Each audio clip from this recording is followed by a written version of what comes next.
It was midnight and I was on my way to pick up a fare. I worked for a small independent taxi company that operated the old-fashioned way. The customers phoned the office to order a cab and the dispatcher called me over the radio to give me the details that I needed for the journey. The pickup address for this customer was on the outskirts of the city, and that suited me just fine. The August heat was making the city's center a pressure cooker, and as the buildings thinned out, I started to relax and enjoy the drive. I rolled my window down. There was no breeze, so the open window didn't ease the heat in the cab, but it was good to feel the night air on my skin.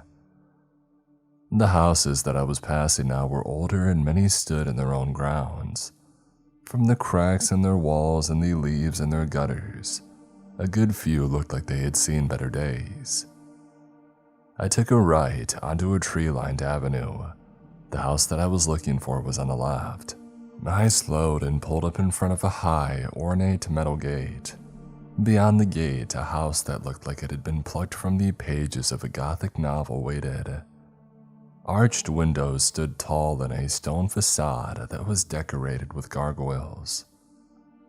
There were no lights visible, no signs of life, and I wondered for a moment if the dispatcher had made a rare mistake and sent me to the wrong address. And then the front door swung open and a woman emerged. She was slender and dressed all in black. A dress which had reached the ground, it seemed to merge with the darkness as she moved gracefully towards me. She placed a gloved hand on the gate, opened it inwards, and stepped out into the street. I snapped out of the daze that her appearance had put me in, got out of the taxi, and went around to the back door to hold it open for her. My taxi was 10 years old and there were patches of rust among the paint, while I was wearing clothes that I had bought from a bargain store, but I still tried to offer a classy service, and good manners and a courteous smile costed nothing. My new passenger nodded politely at me as she got into the car, and I thought that I could see a smile on rouged lips through the black lace veil which covered her face.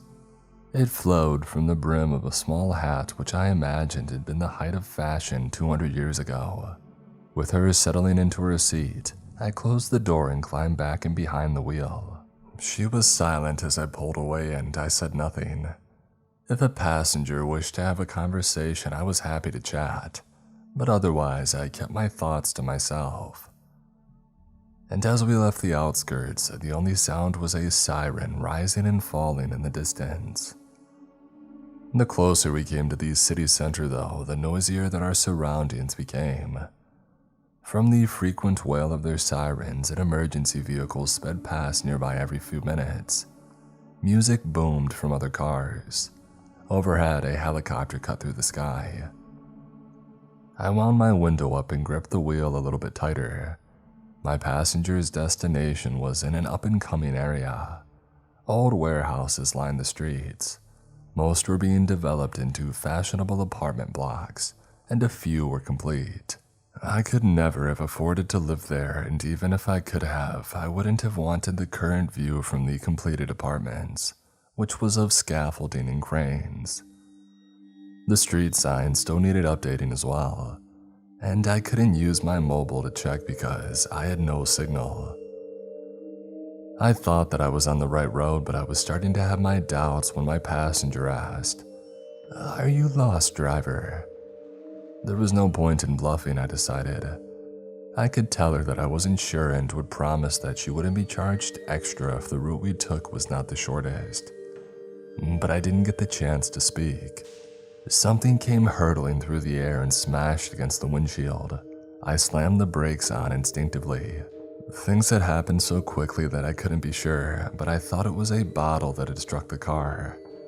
Thankfully, the windshield didn't seem to be damaged, though I could see fragments of glass on the hood. Moments later, another object smashed against my side window. I glanced around frantically and saw hooded figures emerging from the side streets. There was no other traffic, no lights in the windows. Nothing in sight apart from more than a dozen men with their sweatshirt hoods pulled up and scarves covering their mouths. except for one man. He was swigging from a bottle, and when he had finished, he held the bottle up and aimed it at the car, threatening but not releasing his crude missile yet. While he raised the bottle, the others encircled the car. They clearly wanted to commit robbery. There was no time to call the dispatcher and ask for help. There was only one thing that I could think to do. If I put the pedal to the metal, I could drive through the figures in front of the taxi. But I would hurt them badly when I struck them, maybe even kill them. Though if I didn't try and escape, the consequences for me and my passenger, I didn't bear thinking about. It was an appalling choice, but I could still see no other way. I span around to face the lady and I began to say, "Hold on." Only she was opening her door and stepping out of the car. I yelled, "No, wait." I pushed my door open and I stumbled into the road. Where she was walking around the trunk of the car, her movements were as graceful as before. She didn't seem panicked or afraid in any way. Seeing her, the men were jeering and calling out obscene threats. Fear pulsed through my body in confusion. I didn't understand what she thought that she was doing. Even more so when she hopped with ease up onto the trunk, and then up onto the roof of the taxi. The hooded figures were laughing wildly now. They had more bottles in their hands, and these had cloth draped in them. Lighters were being produced and flames were sparking into life.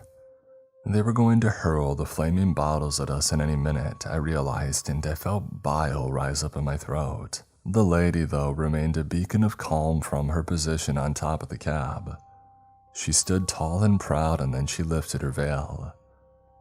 In the flickering light of the flames, I could see her face. She was young and beautiful. But then she changed. Ridges formed in her pale skin. Her nose widened and flattened against her face. Her eyes grew narrower and sharper at the sides. She looked now like a twisted mix of a human and a bat.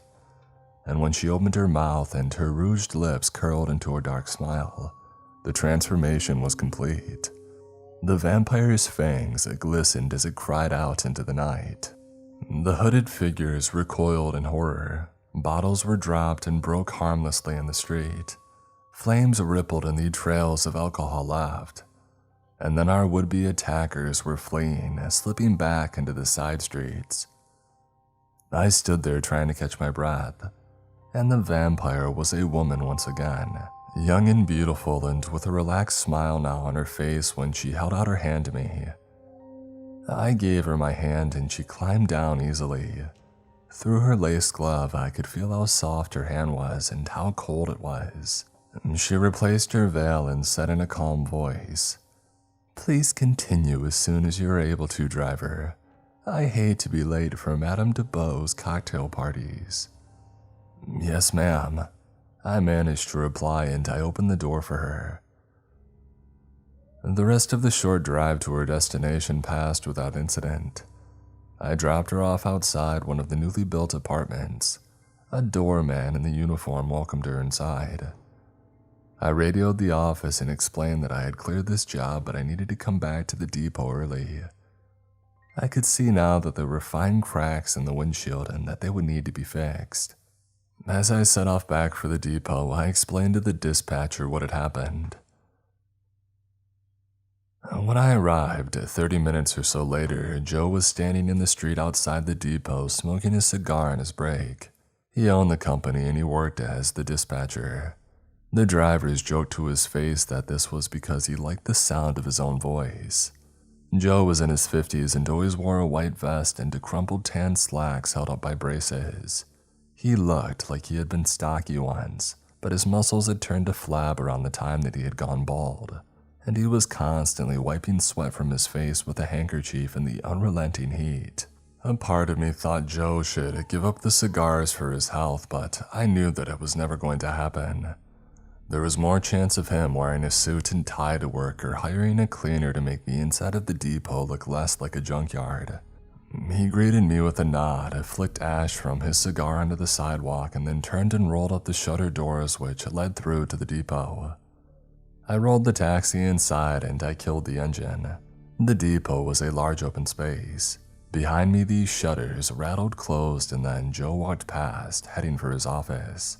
This was a cramped booth over by a wall. It had clear glass sides and a door that was always open because the handle was busted. The radio and handset that Joe used to contact the driver sat center stage on a desk that was overflowing with paperwork and plastic coffee cups. He slumped into the high-backed leather chair by the desk. It creaked in protest, and Joe wiped the sweat from his forehead as hairs began to sprout from his skin. Thick strands grew from his cheeks and his forehead and his chin. They curled up over his scalp and encircled his ears. Hair appeared on his shoulders and along the length of his neck, and on his hands and his arms. No doubt they were growing everywhere else beneath his clothes. In less than a minute, he was covered in a dense layer of hair. The shape of his face had changed as well, though the change itself had been lost to sight under the rapidly spreading hair. His nose and mouth had extended into his snout, and his fingers were long and tipped by curving sharp nails. Joe sighed like a man who had just loosened his belt and sat back in his chair. "That's better," he said in a gravelly voice. I was not remotely bothered by any of this. I had seen him many times before and knew that Joe was a shapeshifter. He had told me that he had learned at a very early age to hide his animal side from ordinary people, and that would always have to be the case. When he was outside taking a cigar break and could be seen by passers-by, he was Joe Stott, an out-of-shape, middle-aged man. In the privacy of the depot, though, he could relax and be Joe Stott, an out-of-shape beast. He wasn't alone in the taxi company in being strange and wanting to keep his differences private. All of the drivers had secrets. There was Jake. He was a lycanthrope. He worked 7 nights a week except when it was the full moon, and he took time off from driving and he locked himself in a cage until the dawn came.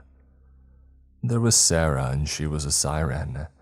She had left the coastal town where she had once tempted men to their death. There was an angry mob in hot pursuit of her at the time. After this, she had chosen a quieter life in the city, driving a cab.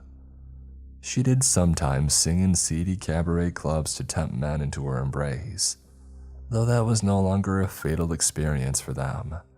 Now she had changed her ways. And there was me. In some ways, I was like the lady who I had driven earlier that night. I had become a vampire after being bitten by a stranger 5 years earlier. But unlike the stylish and self-assured lady, I was a struggling mess. I didn't want to be a vampire. There were many shades of monsters, each with our own dreams and fears. "Are you sure your passenger was okay?" I looked up when Joe asked me this. "Yeah, she was absolutely fine. And those punks won't talk about what they saw. And even if they did, no one in authority would listen to them." It wasn't just Joe and us drivers who wanted to keep our differences private. Our customers usually did as well. We all wanted to avoid our existence becoming known by ordinary people because of the inevitable persecution which would follow. To help ensure this, Joe's taxi company operated by word of mouth, and our only passengers were the strange. Joe grunted at my answer and scratched vigorously behind one of his hairy ears. "Better get Dan to look at your windshield then," he growled and then called out, "Hey Dan, I got a job for you." A figure emerged from a gloomy corner of the depot. He walked unsteadily, dragging his feet across the floor, and a low moan drifted from his mouth as he moved towards us. His mottled gray flesh was falling away in places and strands of tendon were exposed. There were glints of bone, the sickly sweet odor of decay. Dan never left the depot, and Joe had a discreet deal with a local butcher to supply animal brains to our resident mechanic. Becoming a zombie had given Dan a constant craving for brains and reduced him to a shambling, moaning, rotting state, but it had not taken away his ability to fix anything connected with a cab. Fixing a windshield should be a breeze. Despite this, it looked like my shift was over. By the time that Dan had made the windshield safe, it would be too close to dawn for me to go out and risk picking up any more fares. So I said goodnight and set off on the walk home. I stayed in a claustrophobic apartment in a rundown district in the city center. As I made it to my street, there were two people standing there screaming abuse at each other. Further down the road, smoke rose in gray tendrils from a burnt-out car. Welcome to the neighborhood, I thought, with a bitter smile as I let myself into my building. I closed my front door behind me, made sure that all the locks were bolted, and then went to get a sachet of plasma from the fridge. I had never fed on a living person since being made a vampire, and I never would. There was no way that I wanted to risk sharing this curse with anybody else. I sat on the battered armchair in the corner of my front room, bit the corner of the sachet off, and drank down the bland blood substitute. The following night, I was back at work as always. My windshield was as good as new and I had dropped my first fare off. There were no more customers booked in yet, so I was parked up on a quiet street waiting for Joe to call me. The heat was more oppressive than ever, but a storm was building.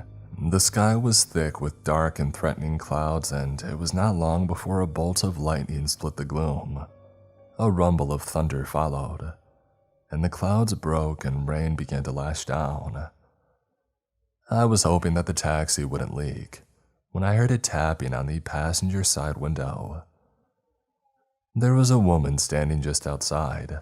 She was wearing a denim jacket over a dress and looked to be in her late 20s, the age that I had been when I had been bitten, and she was getting soaked in the downpour. I couldn't just ignore her, so I reached over and rolled the window down. She smiled hopefully and said, "Are you the cab that I ordered to take me to the railway station? My name is Catherine Jones." I shook my head and replied, "I'm sorry, but no." She looked upset at my answer and took a deep breath before asking, "Can you take me anyway, please?" She was shaking by now in the deluge, and I noticed that she was using a walking stick to support her weight. She was clearly vulnerable and alone. But she was not one of the strange. She was an ordinary person, and if I gave her a ride in my cab, I would be breaking the company's rules. I sighed. I was undead, but I wasn't heartless. "Yeah, sure, hop in," I said, and I hoped that I wouldn't regret my actions later. The railway station was a grand old building in the heart of the city. It was quiet when I pulled up outside a short while later. The rain had eased as well into a gentle and drifting mist. My passenger Catherine was gazing up at the impressive facade of the station, and I was glad to see that there was a smile on her face. She looked back at me and held out money for the fare. I told her, "It's on the house." I said this out of guilt, not kindness. The money from all fares was shared between the drivers and Joe, and keeping all the proceeds from this journey would have made me feel even worse. And there was no way that I could ever tell Joe about it. "That's really kind of you," Catherine said and started to get out of the cab. A steep set of stone steps led from the sidewalk up to the concourse, and as she began to ascend them, I could see that she was struggling. Telling myself that I was being stupid but not able to help myself, I found a place that I could park without getting a ticket, and I went to see if she needed a hand. Her smile when I caught up with her made me forget my worries, and I walked alongside her as she navigated the steps. The interior of the railway station was equally impressive. It was well lit and spacious. Hardwood benches sat on a marble floor under a vaulted ceiling. A large departure board dominated the wall above the entrances to the platforms. Despite the late hour, there were still a number of people waiting for trains. Most of the local services had ended for the day, but there were cross-country services scheduled to depart all through the night. Catherine sat on a bench and looked up at the board. I did not know where she had a ticket for and asked, "Do you have a long wait for your train?" A wistful expression settled on her face and there was sadness in her voice when she replied, "I was diagnosed with a serious illness last year. I'm too sick to catch a train, but I've come here tonight to look at the places that I could go if things were different.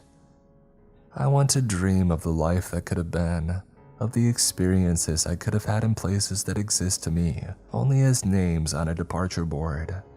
I was stunned and I asked in a shaky voice, "But you'll get better, right? One day you will be able to travel." She shook her head and then replied, "I'm dying, but until then I can dream." I couldn't think of anything to say apart from to tell her, "I'll wait and give you a ride home. Just let me know when you're ready to leave." She said in a quiet voice, "Thank you." I went to sit on another bench to give her some space. The only thing that I could do for Catherine was make sure that she got home okay, and that felt more important than anything else at that moment in time. I could only hope that Joe wasn't trying to call me on the radio with a new booking, but if he was, I would have to make up a reason that I hadn't answered. A short while later, Catherine rose slowly to her feet and I went back over to her. She looked exhausted and we didn't speak again as I drove her back. She turned to wave goodbye before letting herself into a small house on the quiet street where we had met. I was still parked up, my mind racing at my unexpected and confusing encounter with a young woman who had been dealt a tragic hand by the fates, when Joe's familiar voice on the radio brought me out of my daze. "Got a job for you," he said. I felt a mix of guilt at my actions and relief that I had not been found out as I acknowledged the details. I picked up the passenger from a private clinic in the city center. They wore a long coat, a fedora, and sunglasses over a layer of bandages. They offered no explanation for their appearance and I asked no questions. I dropped them off at a house on the edge of the woods which bordered the city to the north and then set off back for the depot. Another short summer night would be over all too soon. I was a few minutes away from the depot when I noticed 4 taxis parked by the side of the road. I had not seen a taxi cab stand there before. Must be new, I figured. None of Joe's drivers mixed with regular taxi drivers, and the city was large enough for us to keep our distance as we went about our business. There were just 4 regular cabs waiting for a fare to come along. 4 regular drivers. A red light ahead left me waiting close by to them. One of the drivers looked at me through his rolled-down window. He was middle-aged, had short dark hair, a cigarette hanging from his lips, a forgettable face. Until it flickered. I thought that I was seeing things. I rubbed my eyes, looked again, and the forgettable face of a middle-aged man had disappeared. I was staring at a skull. A fleshless hand reached up to take the cigarette out of its lipless mouth and it exhaled smoke. I was still staring, trying to understand what I was seeing, when a horn had sounded behind me. I looked up. The light had changed and there was a short-tempered queue behind me. I rolled forwards and then pulled over as soon as I could. I peered back at the taxi with its skeletal driver. It no longer looked like an ordinary cab. Its body was pale as bone, I thought. My confusion spiraled as I saw the other taxis in the quartet now looked disturbingly different. The body of one was pitted with holes that made me think of gaping wounds. Thick liquid oozed from some of these. The body of another of the taxis was sunken in at the sides, as if somehow it was emaciated. The last of the 4 was the most unsettling of all. It was sleek and so sharp. Every exposed edge could have been a blade made for killing. From the angle that I was seeing the taxis, I couldn't make out the other 3 drivers in any detail, but I had the feeling their appearances would be just as chilling as their rides. I had never seen anything like this before. Shivering, I started the engine and headed for the familiar and safe surroundings of the depot. The minute that Joe set eyes on me, he knew that there was something wrong. He sat me down and asked me what it was. I described the 4 taxis and the skeletal driver that I had seen, and how at first there had been nothing weird about them. I could tell that Joe wanted to light a cigar, but with all the petrol and grease in the depot, that was never a good idea, so he paced up and down as he spoke. "I think I know who Skullmug was," he growled, "and who his pals were. This city's a powder keg of angry people who all blame somebody else for their problems and think that violence is the answer to it all.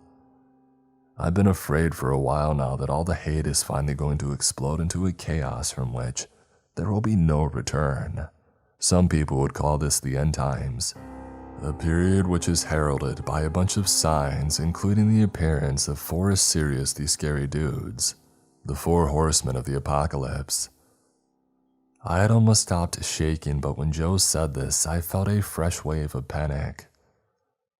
But they were ordinary people in ordinary taxis at first, I said, searching for reasons that he was wrong. "Taxis, not horses," I added.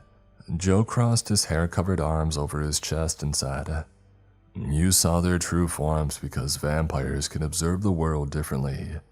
And as for the horse business, nobody rides them critters anymore in built-up areas, not even agents of destruction." I put my head in my hands. "What do we do?" I asked him, hearing the desperation in my own voice. He sighed. "To be honest, my friend, I don't know apart from go about our business as normal and hope that the city can pull back from the brink." That didn't help me one bit. But by then, First Light was dangerously close and I needed to get back to my apartment and shelter in the dark. As I got up to leave, Joe patted me on the shoulder and said, "Hey, don't worry about it. You're a good kid, hardworking and honest. I reckon you'll be fine come what may." Words which made me feel even worse, as I thought how I had been anything but honest with Joe by not telling him about Catherine. When I got home, I felt sick and I had no appetite for plasma. I curled up in bed and I closed my eyes. A new night saw me once more behind the wheel of the cab. There was no escape from the stifling heat and no escape from the worries which pressed down on me. The 4 ominous figures that I had seen, the way that I had betrayed Joe's trust, and Catherine. I badly wanted to see her again. While I was waiting for Joe to call me with a new job, I decided to go by the railway station and see if she was there. It was past midnight, and as I hurried up the steps and when I saw her slight figure on a bench, gazing up at the departure board, it felt for a moment as if my blood was warm again. I took a deep breath and I walked towards her. She saw me approaching and her smile eased my nerves. "I guess you found a more reliable taxi company to bring you here this time," I said with a smile. "Well, I would have called you, but you didn't leave your number." "I work for a very exclusive taxi service. We don't just pick up anybody." She laughed at this and said, "I won't be offended. Seriously though, it is good to see you again and have some company. I spend a lot of time when I'm at home on my own reading. I like horror the best and vampires are my favorites." She paused for a moment and looked me in the eye before continuing. "In the novels that I read, vampires don't cast shadows. And when you walked towards me just then, you didn't cast a shadow. Is that because you're a creature of the night?" I didn't answer her question. I could tell that there was no need from the way that she was looking at me. She knew my dark nature. And she asked without hesitation, "Will you bite me and make me like you?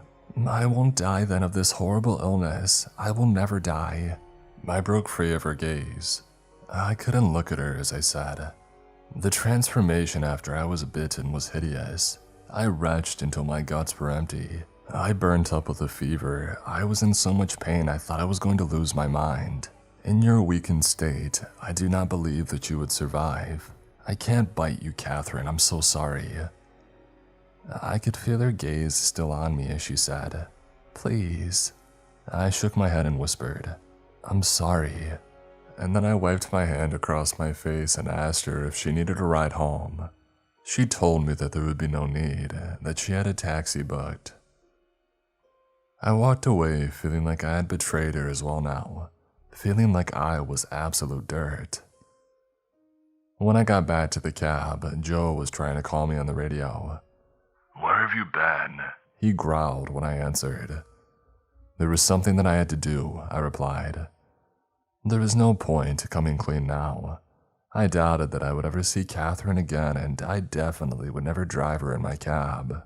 Joe didn't sound impressed with my excuse as he went on.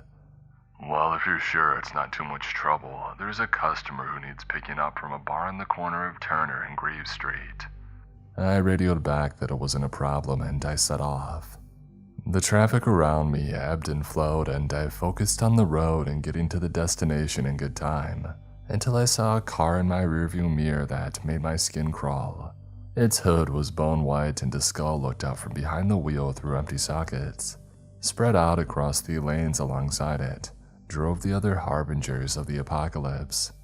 Through their windshields, I could see the eyes of those who would bring war and famine and plague, glowing darkly in faces that had been forged long ago. And with a jolt of horror, I knew that they were looking at me. Death's cold, knowing gaze was on me as well, burning into me, judging me. I had to get away. I accelerated, almost crashing into oncoming traffic. I swerved out of the way, two of my wheels mounted the sidewalk, and I weaved across lanes, glancing frantically back to see if the four horsemen were still on my tail. There was no sight of them though, and I began to breathe a little easier, until it occurred to me that there was no way that I could escape them. Not really. If they wanted to destroy me, it didn't matter how fast I drove. They would eventually catch up with me. Not knowing what else to do, I tried to think about what Joe had said, about carrying on as normal and hoping that things would work out. But when I arrived at the address for the pickup, my hideous night got even worse. A van with no markings was parked outside the bar, and a figure was being bundled roughly into it by three men wearing dark suits, white shirts, and plain ties. They had short hair and despite the late hour wore wraparound sunglasses. I knew who they were straight away. They were federal agents, monster hunters, and they were arresting my passenger. The figure who they were manhandling started to fight back before they were forced inside to never be seen again. They broke free, but their efforts were in vain. One of the agents took out a taser and unleashed it at close range. The figure screamed out in agony and fell to their knees.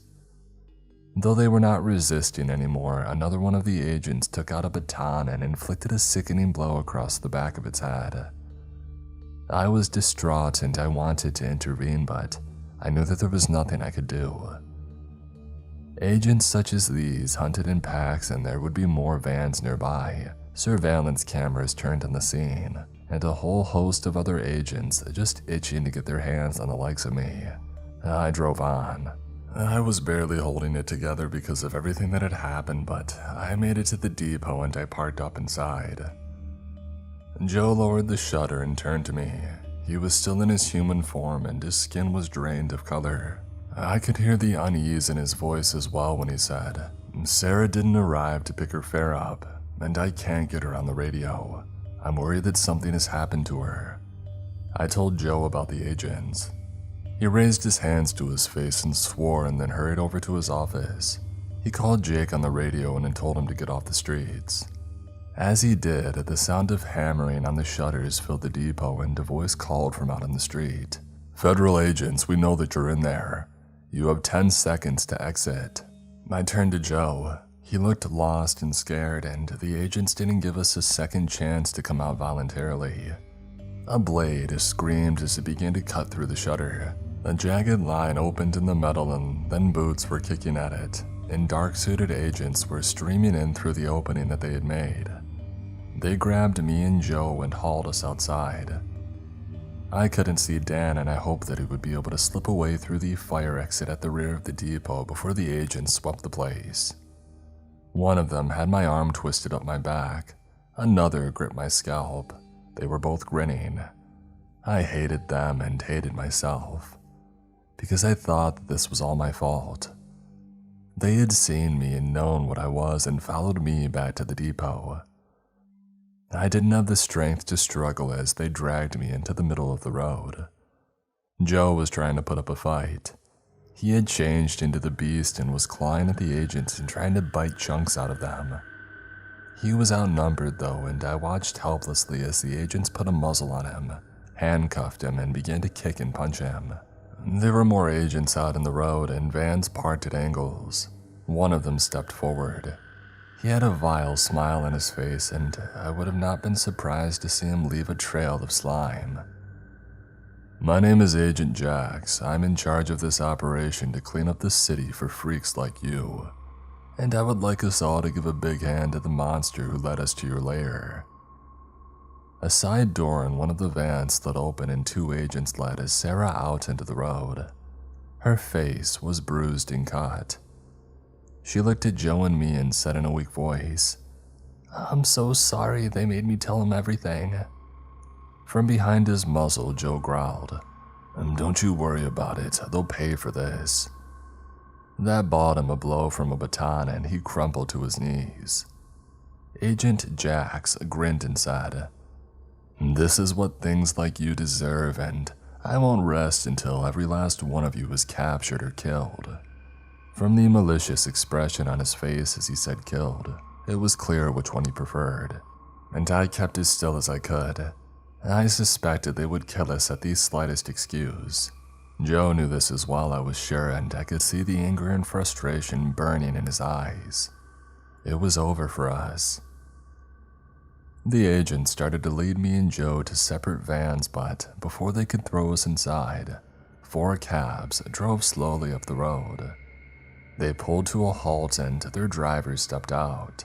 I could see who they were, what they were, but for Agent Jax and his lackeys seeing the world through their human eyes, the 4 horsemen must have just looked like ordinary taxi drivers, like middle-aged men stepping out of cabs that had seen better days.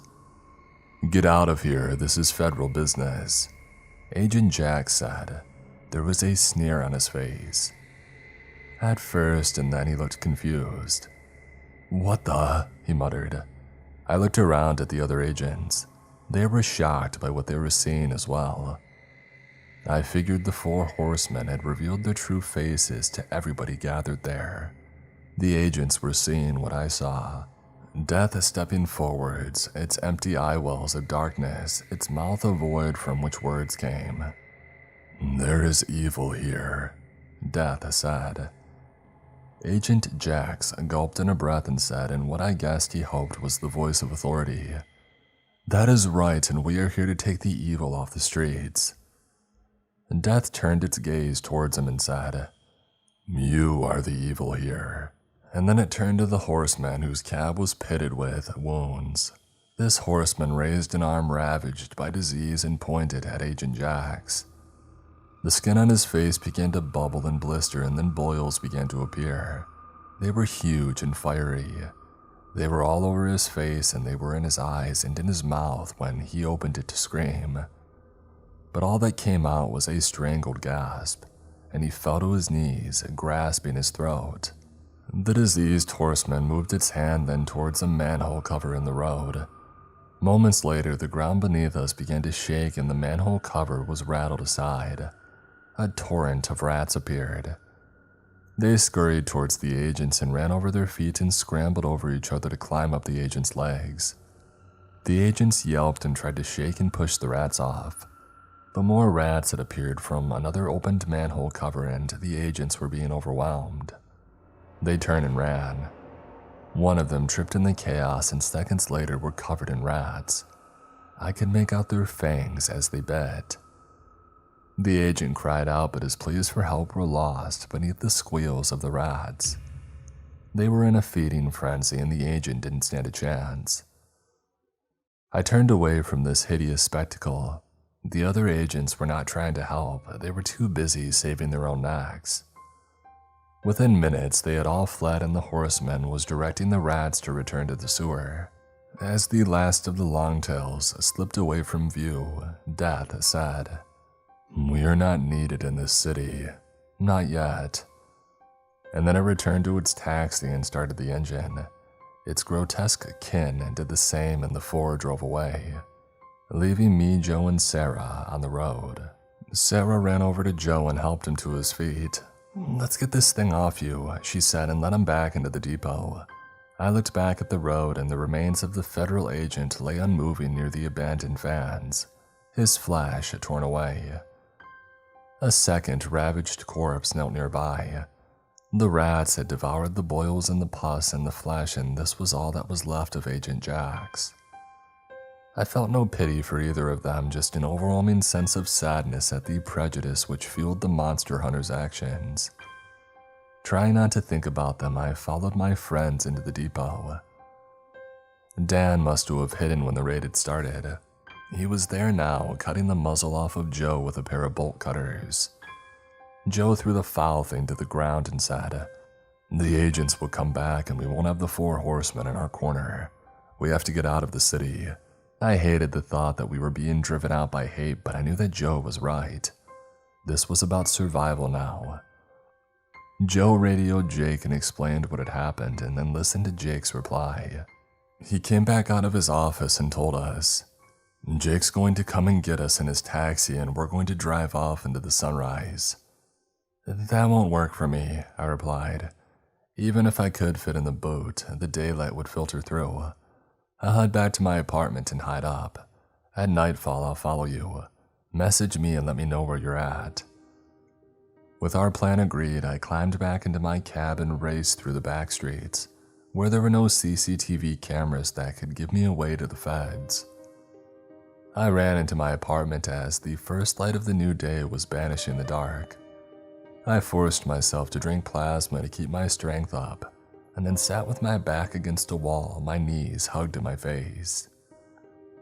I didn't think that I was going to sleep, but at some point, I fell into a dreamless pit.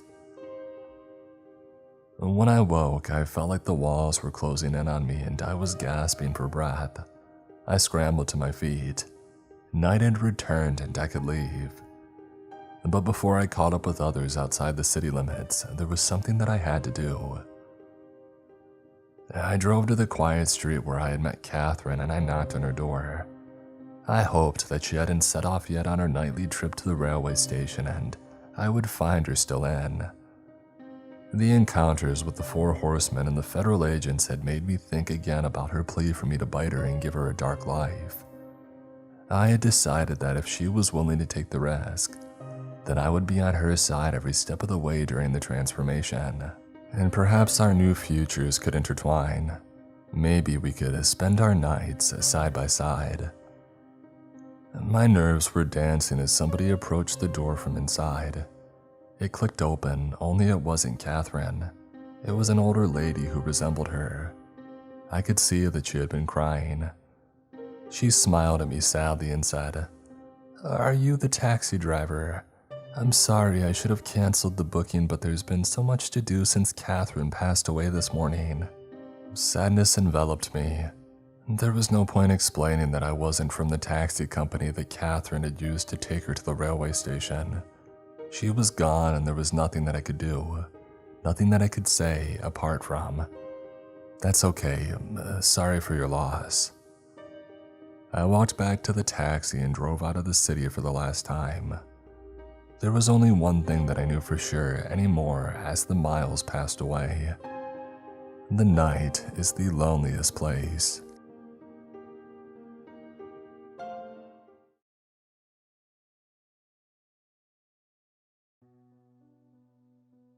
It took me a while to post this story. I've never shared it with anyone before, but it's been hard keeping this bottled up. I need to tell someone, so I figured why not do it anonymously over the internet. About 3 years ago, I was looking for work right after graduating my first 2 years of college. The job pool wasn't very motivating. I tried applying at all of the average places. Walmart, a local video store, GameStop, the mall. I almost even applied at McDonald's. I was desperate for cash. One of my older friends who had moved to the next city over called me up to chat, and when I told him about how the job hunt was going, he suggested that I work for the security firm that he had been working for before the move. Hey, the pay's pretty good, and mainly, all you gotta do is sit on your butt all night and glance over at cameras every now and again, he told me. They're basically paying you to listen to music and watch Netflix on your phone for 6 hours a night. I wasn't too sure, but I promised him that I would look into it. Not much left, but hey, getting paid more than $15 an hour for barely anything sounded like a pretty good deal. On Monday, I called the number that I had looked up in the paper. I talked to a guy called John Dorner, who was apparently the guy giving out the job. He sounded pleased to hear from me. I got the impression that he hadn't gotten many or any offers to work from midnight to 6 a.m. He told me to come down as soon as I could, so I hopped in my car and I went. We did the interview in an office downtown with the company's name on it. Lobachek Security. On the phone, John had given the impression of some big jolly Santa type guy. So I was surprised when I came into his office and met this trim young man who couldn't have been more than in his late 20s or early 30s. He looked like the type of guy you would see on ESPN, with a square jaw, white teeth, commanding eyes, wide shoulders, and carefully combed hair. Anyway, John interviewed me, and it was honestly one of the easiest interviews that I've ever had in my life. He had me do a few physical displays, like showing that I could do a certain amount of push-ups and stuff without getting winded. All they needed really was a physical from my doctor and to get my background check back, and we would be done and I would be good to go. Though there wasn't any danger of either of those things losing me the position as I had told him. It was just formalities. He ran over the details of my position with me and told me basically what the job would entail. I would be sitting at a security gate all night making sure that nobody was breaking in. I would have to keep an eye on the camera feeds, and every hour or so I would need to walk the perimeter of the compound to make sure that everything was above board. Easy stuff. By 6 a.m., the morning shift would start and the next guy would come and take over. He also fed me the whole spiel about how I was expected to be responsible because I was going to be working under the Lobelchek name, and since that he was the one hiring me, it would look bad for him if I did something wrong and blah blah blah. Basically if you're gonna mess around on the job, make sure it doesn't come back to bite me in the butt. That kind of talk. With all that said and done, I got up to leave and John extended his hand. I took it, but dang, his hand was like a catcher's mitt. He shook my hand and looked me in the eye with a huge grin on his face and said, "Welcome to the team." About a week later, once my physical and background check had passed, John called me back down to the office to get my security outfit and told me to go down to the compound by 9 p.m. And this was so the evening shift guy could give me the rundown on where everything was and what I should do in case of this or that. The compound was just some factory for machine parts, like construction vehicles and tractors and stuff like that. When I had heard the word compound, I had been imagining some sort of goofy sci-fi secret lab or something, but I guess not being kidnapped and experimented on was a heck of a lot better. The thing is, the place was a good half an hour drive out into the middle of scenic nowhere. I'm talking the boondocks behind the boondocks. I hadn't even seen a farmhouse for more than a mile before I got there. There were no trees, just a few shrubs and some long brush. Everything around the compound was flat dirt. I guess so visibility would be good. I met up with the evening shift guy. Apparently 9 p.m. was when the place closed down for the night, and the last few workers were leaving as I pulled in.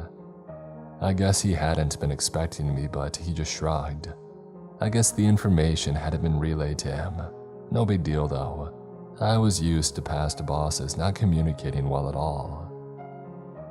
The guy seemed okay, but he didn't look much older than me, maybe 25.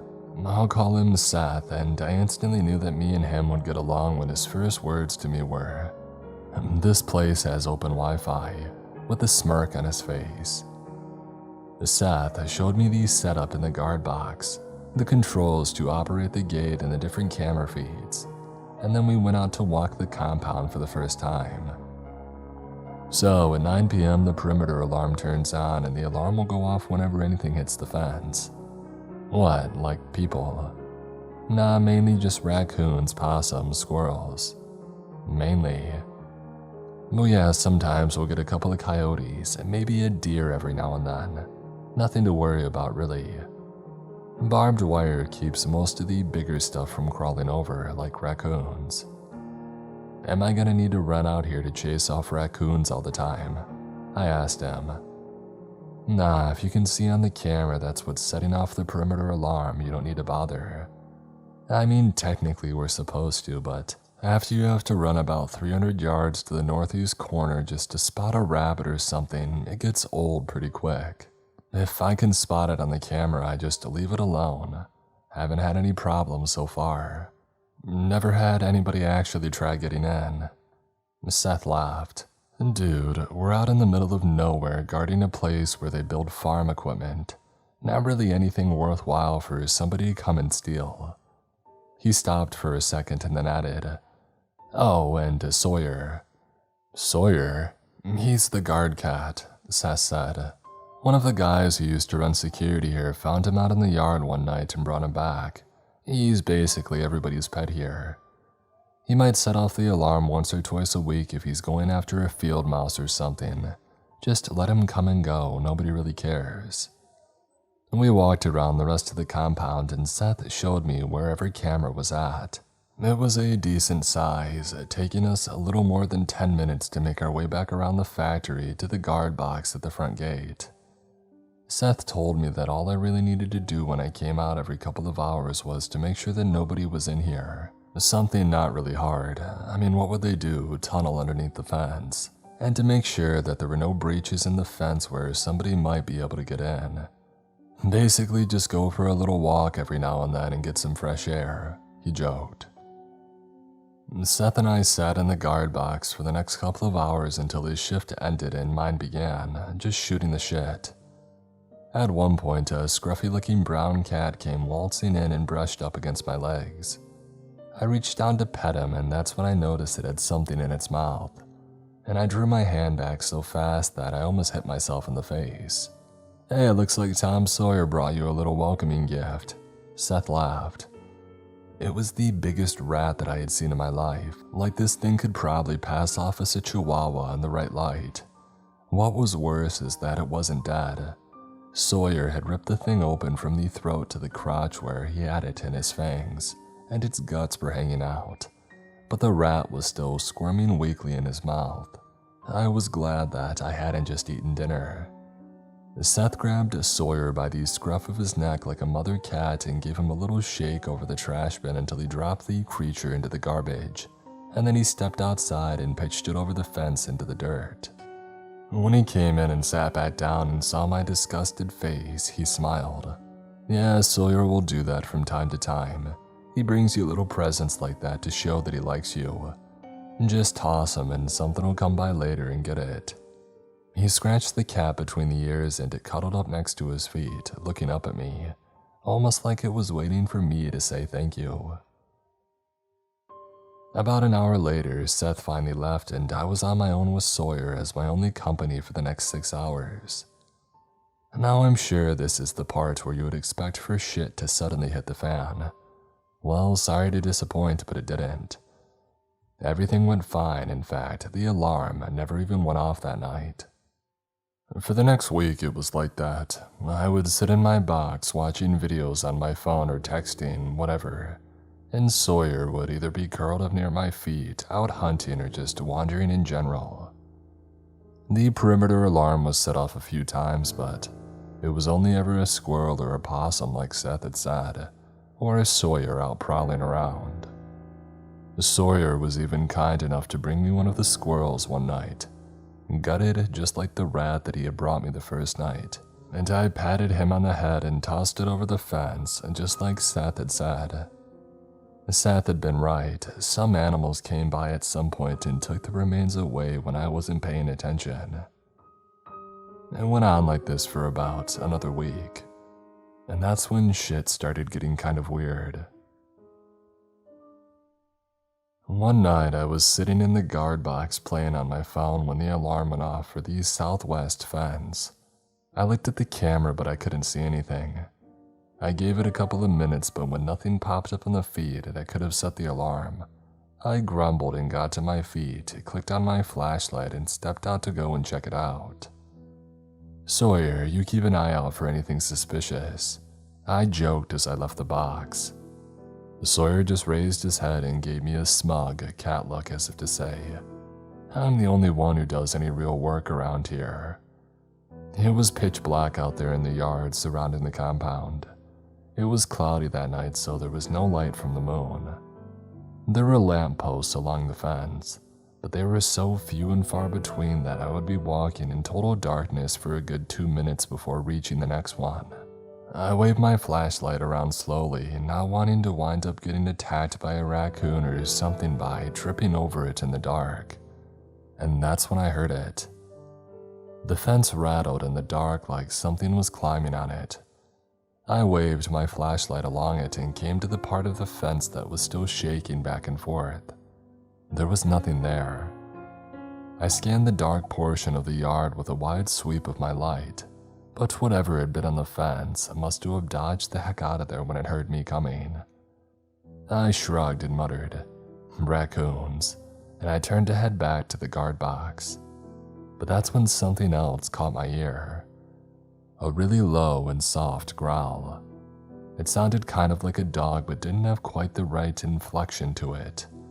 Kind of like someone was pretending to be a dog. Either way, I nearly pissed my drawers and whipped around, holding the flashlight in front of me and shined it all along the fence. The light went pretty far, but it didn't matter. Whatever it was hiding out in the brush about 10 yards from the fence. So naturally, I bent over and picked up a rock off the ground and chucked it as hard as I could in the direction that I thought the noise had come from.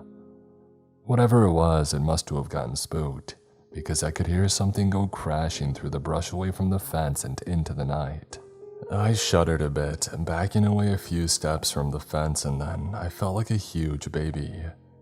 Seth had told me that there were coyotes that came around here sometimes. I had even heard them whining out there in the fields a few times the past week. What was I afraid of? Coyotes were super scared of people, and besides, I had a huge chain-link fence separating it from me. I sighed and smirked at my own cowardice and then turned and headed back to the guard box. The one thing that I couldn't get out of my mind though was a single thought. Could coyotes climb fences? The next few nights were pretty uneventful. Sawyer brought me a young baby rabbit whose head had ripped off, and I pitched it over the fence like always. Then Thursday night rolled around. It had to be around 2 a.m. when the alarm jolted me awake. I guess I had leaned back in my chair and dozed off for a little while. I looked at the camera, and for a change, I could actually see a coyote this time, pressed up against the fence on the east side. I sat there and watched it for a minute, but it didn't seem like it planned on moving anytime soon. I wasn't about to sit there and listen to this high-pitched buzzing until the dumb animal decided it was going to screw off back into the field. So I took my flashlight and headed out. But almost as soon as I had left my box, the alarm shut off. I stopped and looked back. I went back into the box and looked at the feed, and the coyote was gone. Lucky me, or so I had thought. Until I heard a high-pitched animal shriek from outside. It sounded like a dog yowling in pain. Sawyer immediately sat up and backed into a corner, letting out a low, agitated sound. He didn't like that sound. This cat had slept through pretty much every alarm since I had started this job, but this sound made his fur stand on end, and he scrunched himself up in the far corner of the guard box. I had guessed that it must be the coyote. I figured maybe it was fighting with another member of its pack, but then it just kept on going and it was even worse than the alarm. I couldn't see anything on the feed, so I figured that I would head out and yell at them and toss a few rocks until they left and I could get some peace and quiet. But I wish I hadn't. As I made my way out to the eastern fence, the wailing became more and more piercing, almost agonized. When I was drawing up within about 20 yards from that point in the fence, it suddenly dropped, almost dead quiet. It was like somebody had hit a mute button. I don't know why, maybe it was because I knew the thing must have died, but my mouth was suddenly really dry, and my entire body tensed up for a second. I scanned along the fence and my light illuminated 2 small orbs near the brush. My culprit. "Go on, get out of here," I shouted. It didn't even move an inch. I bent over, picked up a few rocks, and chucked them all at the animal. Something ran away in the brush, but the coyote's eyes were still staring back at me. I squinted and approached the fence closer, getting right up on it until my nose was practically touching the metal. That was a mistake. I wasn't looking at a coyote, not a full one anyway. The top half of it was lying in the dirt around the fence, looking directly at me, but at its midsection it just ended. Its intestines were trailing behind its top half, back to the edge of the brush, disappearing into the tall grass. I gagged. I stumbled back and turned my eyes away, not wanting to look anymore but not being able to help myself. It was like morbid curiosity. I trailed my flashlight down and could see drag marks in the dirt leading from the fence. Something had grabbed this animal, dragged it away from the fence, and began tearing into it about halfway to the grass, if the trail of blood was any indication. I had heard that coyotes were cannibalistic, but this was not what I had been expecting to find. This wasn't just some dominance dispute. It was brutal. And that's when I heard a very soft whimper, and I looked back at the coyote. It was still alive. I don't know how, given that practically all of its insides were outsides now, but it was lying there weakly pawing at the ground, like it was still trying to get back to the perceived safety of the fence. It dragged its entrails behind it as it inched forward.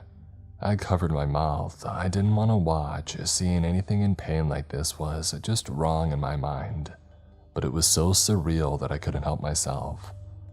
It reminded me of the animals that Sawyer always brought in.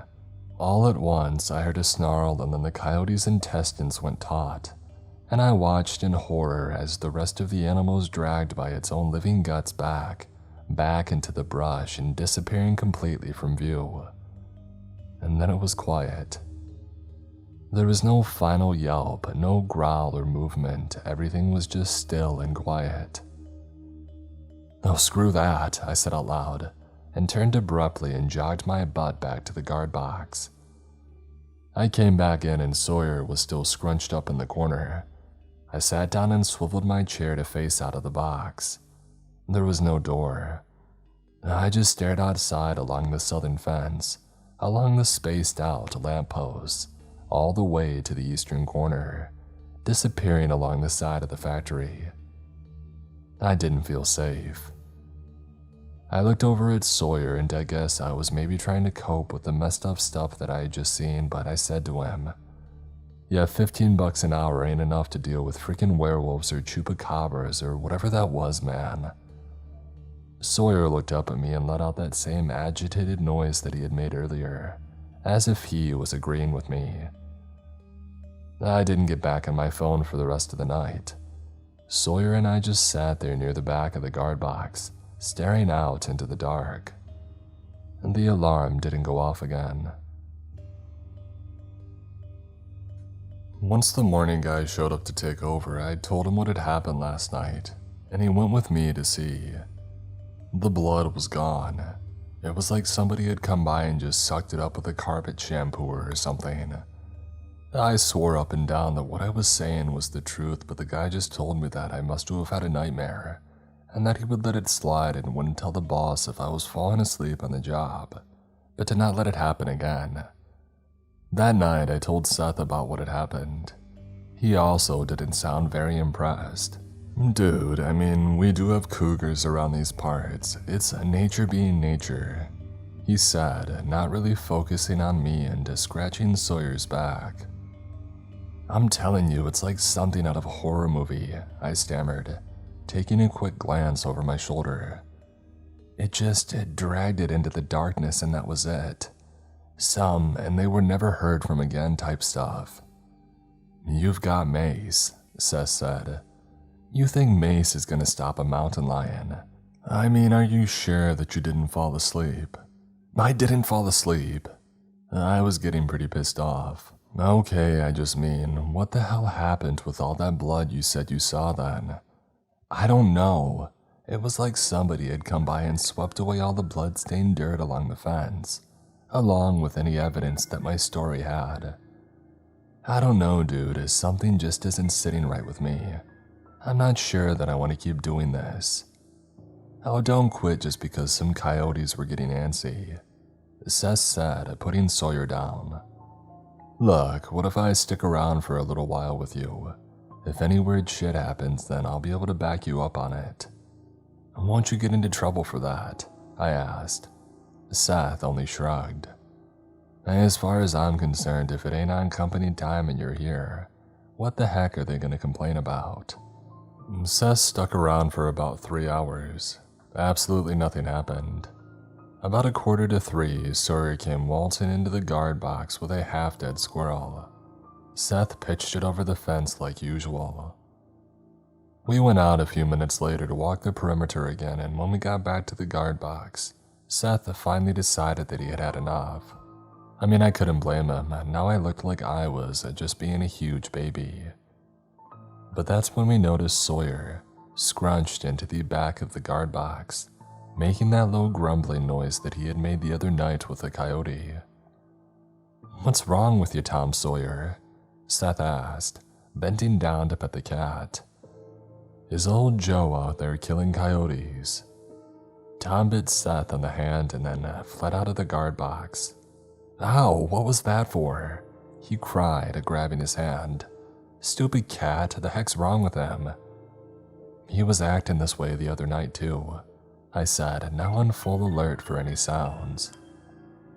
We stood there in the guard box, me scanning the darkness and Seth taking care of his hand with the first aid kit. When the alarm went off, my heart practically jumped into my throat. You see anything on the cameras? I asked, not willing to look away from the door. Seth didn't say anything for a second, and then I heard him mutter, What the hell? I glanced over my shoulder but didn't see anything out of the ordinary. Seth stood up. Come on, he said, walking out of the box. I followed behind him. As I stepped out of the guard box, something squishy crunched beneath my foot. I looked down. Duh, it's that squirrel, I said, dragging my foot through the dirt. I thought you pitched it over the fence. I did. Sawyer must have brought it back in. We went all the way to the northern fence in the very back of the compound. I asked Seth what he had seen, but he just told me to keep quiet. We were coming up on the northwest corner when Seth stopped, shining his flashlight on the fence. My stomach turned over. The fence had been peeled back near the top, like something big had crashed into it and bent the links out of place. There was a bit of blood on the fence. Whatever it was hadn't quite cleared the barbed wire. Seth, what the hell? I asked, getting increasingly uneasy. He shined his light along the ground. There was a trail of speckles of blood going along the ground down and around the western side of the compound. Not a disemboweled corpse being dragged trail, but more like stabbed teenager fleeing from Jason. We need to find out what the heck is in here, he whispered, his voice quivering. Before I could say anything, he began walking down and around the corner. We walked down the western fence in silence, straining our eyes and ears to hear anything. Seth was keeping his flashlight ahead of us, pointed at the ground so that he could see the trail, when we heard a loud, huffing sound. Seth nearly jumped out of his skin and swung the flashlight around frantically, giving us flashes of something in the dark about 20 feet ahead of us. I raised my own flashlight to look into the terrified eyes of a young buck. "Oh, Jesus Christ," Seth wheezed. I breathed a sigh of relief. It was a deer. I almost wanted to laugh until I started taking in the whole animal. The buck's neck had been cut open. A large chunk of its throat was simply hanging off its body, and blood was slowly dripping from the wound, pooling on the ground at its feet. Its legs and stomach were all cut up too, probably from the barbed wire. "Oh, Jesus Christ," Seth wheezed again. "Something attacked it," I whispered. "It tried to make it over the fence. It thought that it would be safe here." "It's gotta be a mountain lion," he whispered, now just as on edge as me. A coyote couldn't do that, not to a good-sized buck. Suddenly the animal froze, its breathing stopped, and its ears swiveled back and forth. It turned sharply and bounded right past us and over the fence again, getting its back legs caught in the barbed wire and ripping a portion of it down off the fence. It kicked frantically until it freed its back legs and charged off into the dark. We both looked at one another and then walked down the western fence the rest of the way back to the guard box. But the night wasn't over yet. When we got back to the box and Seth sat down in the chair, I stood with my back against the far wall looking out the doorway. The squirrel was gone. I guess that Sawyer must have taken it. "Dude, this isn't what I was told the job would be like. Nobody said anything about a mountain lion, bro," I said in a hushed tone. I don't know if I was afraid something would hear me or what. "This kind of stuff never happened on my watch," Seth said. "I've never even seen hide nor hair of any cougars out here. Why wouldn't they give us a gun or something?" I was kind of pissed off. I mean, what was Mace going to do to a mountain lion? Piss it off even more while it mauled us to death. "I'm calling John," I said finally, taking out my phone. "John?" Seth tilted his head a bit. "Yeah, this job isn't worth having a tussle with a mountain lion." "Who's John?" "John, you know, the manager guy or whatever you call him. He never told me anything about mountain lions." I hit John in the contacts and held the phone up to my ear. "We're sorry, the number you have dialed is either disconnected or is no longer in service." "You've got to be kidding me." I almost threw my phone outside. "What the hell, John?" "Dude, there's nobody named John that works with us," Seth piped up. "It's me in the evening, you for midnight, Tony on the morning shift, and Michael on the afternoon. The guy who runs this is named Jeremy." "No," I said adamantly. "John is the one who interviewed me. He's the one that hired me, John Dorner.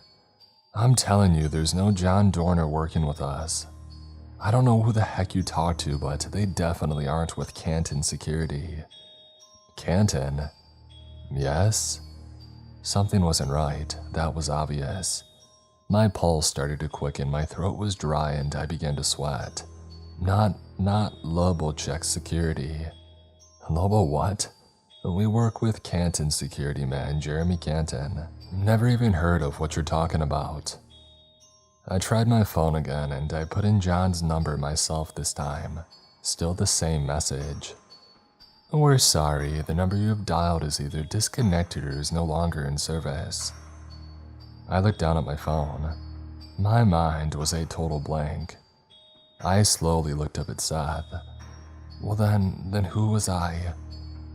The sound was so sudden and ear-splitting that I dropped my phone and Seth and nearly fell out of his chair.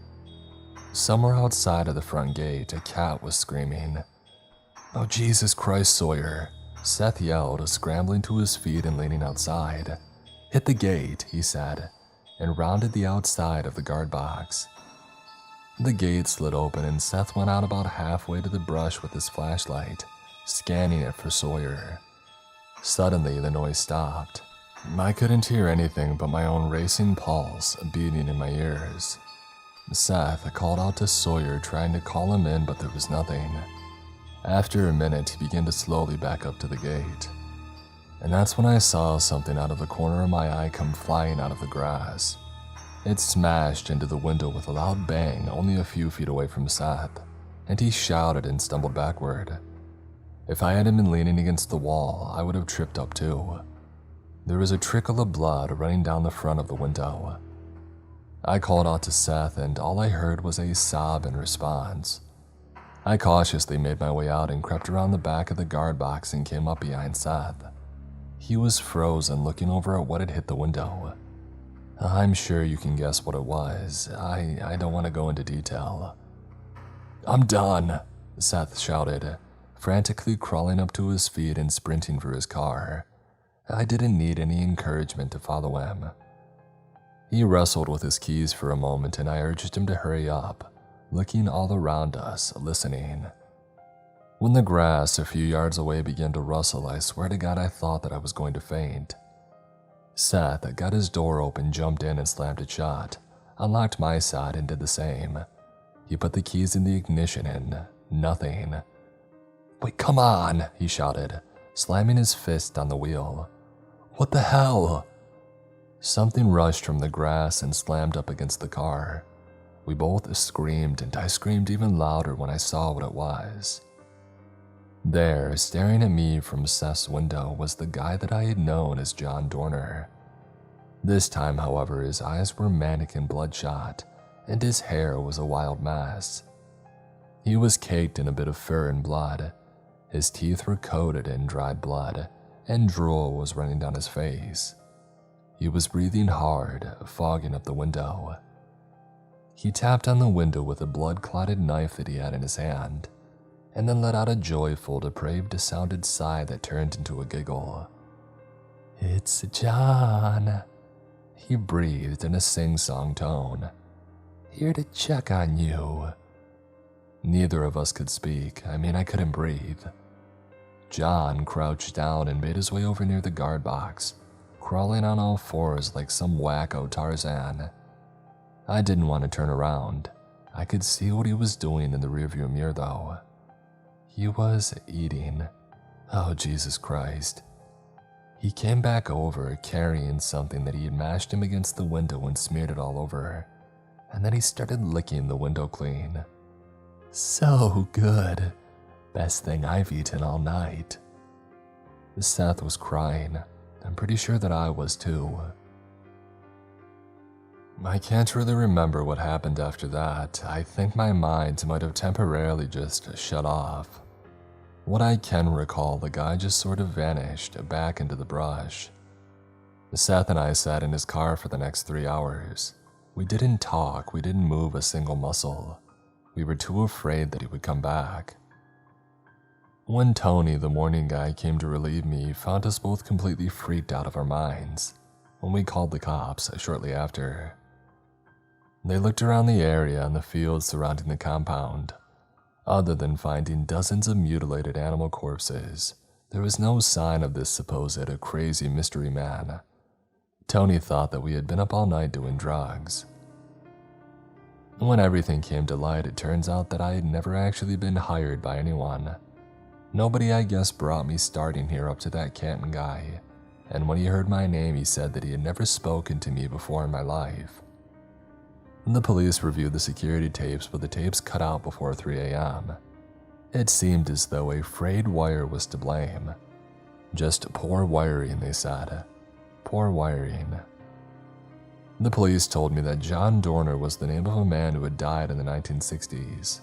There was no such business as a Lobo-check security, and when the police investigated the office that I had visited, it was registered as having been on the market for more than 4 years.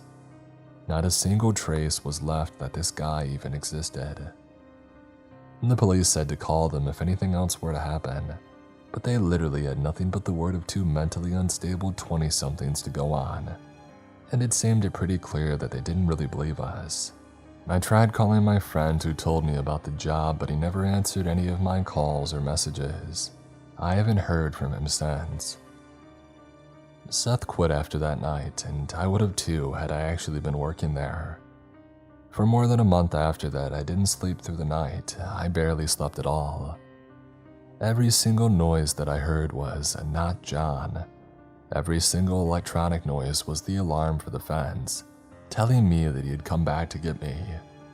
For about a year after that, Seth and I kept in touch, calling one another now and again, and then even less frequently.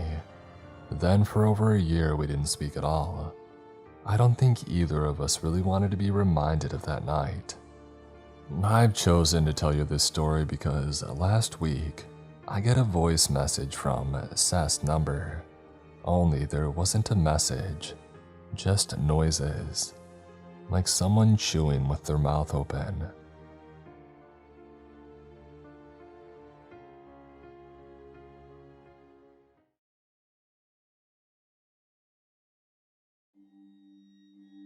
This is how the human mind works.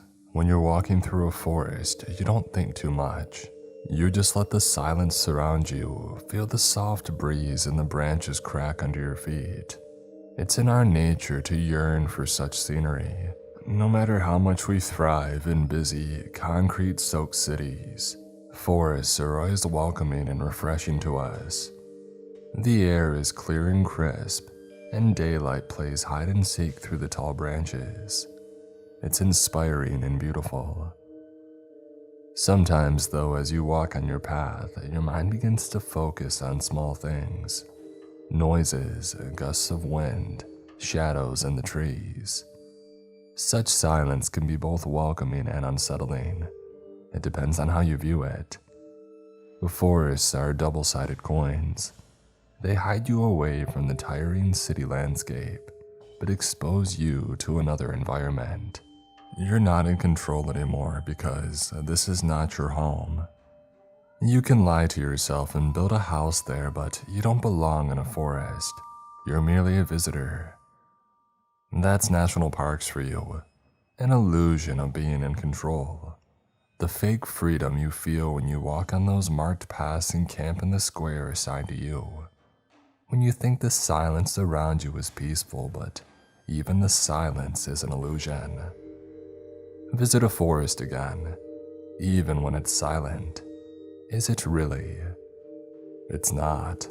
Complete, absolute silence means death. Fear it. My father taught me that.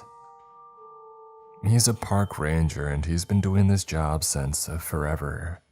I wasn't much of a fan of national parks, especially because most of the time there's no service and the hikes are killing me. I would rather enjoy nature by swimming in a lake or skiing. Why break your legs to end up to a high point just to see a random valley?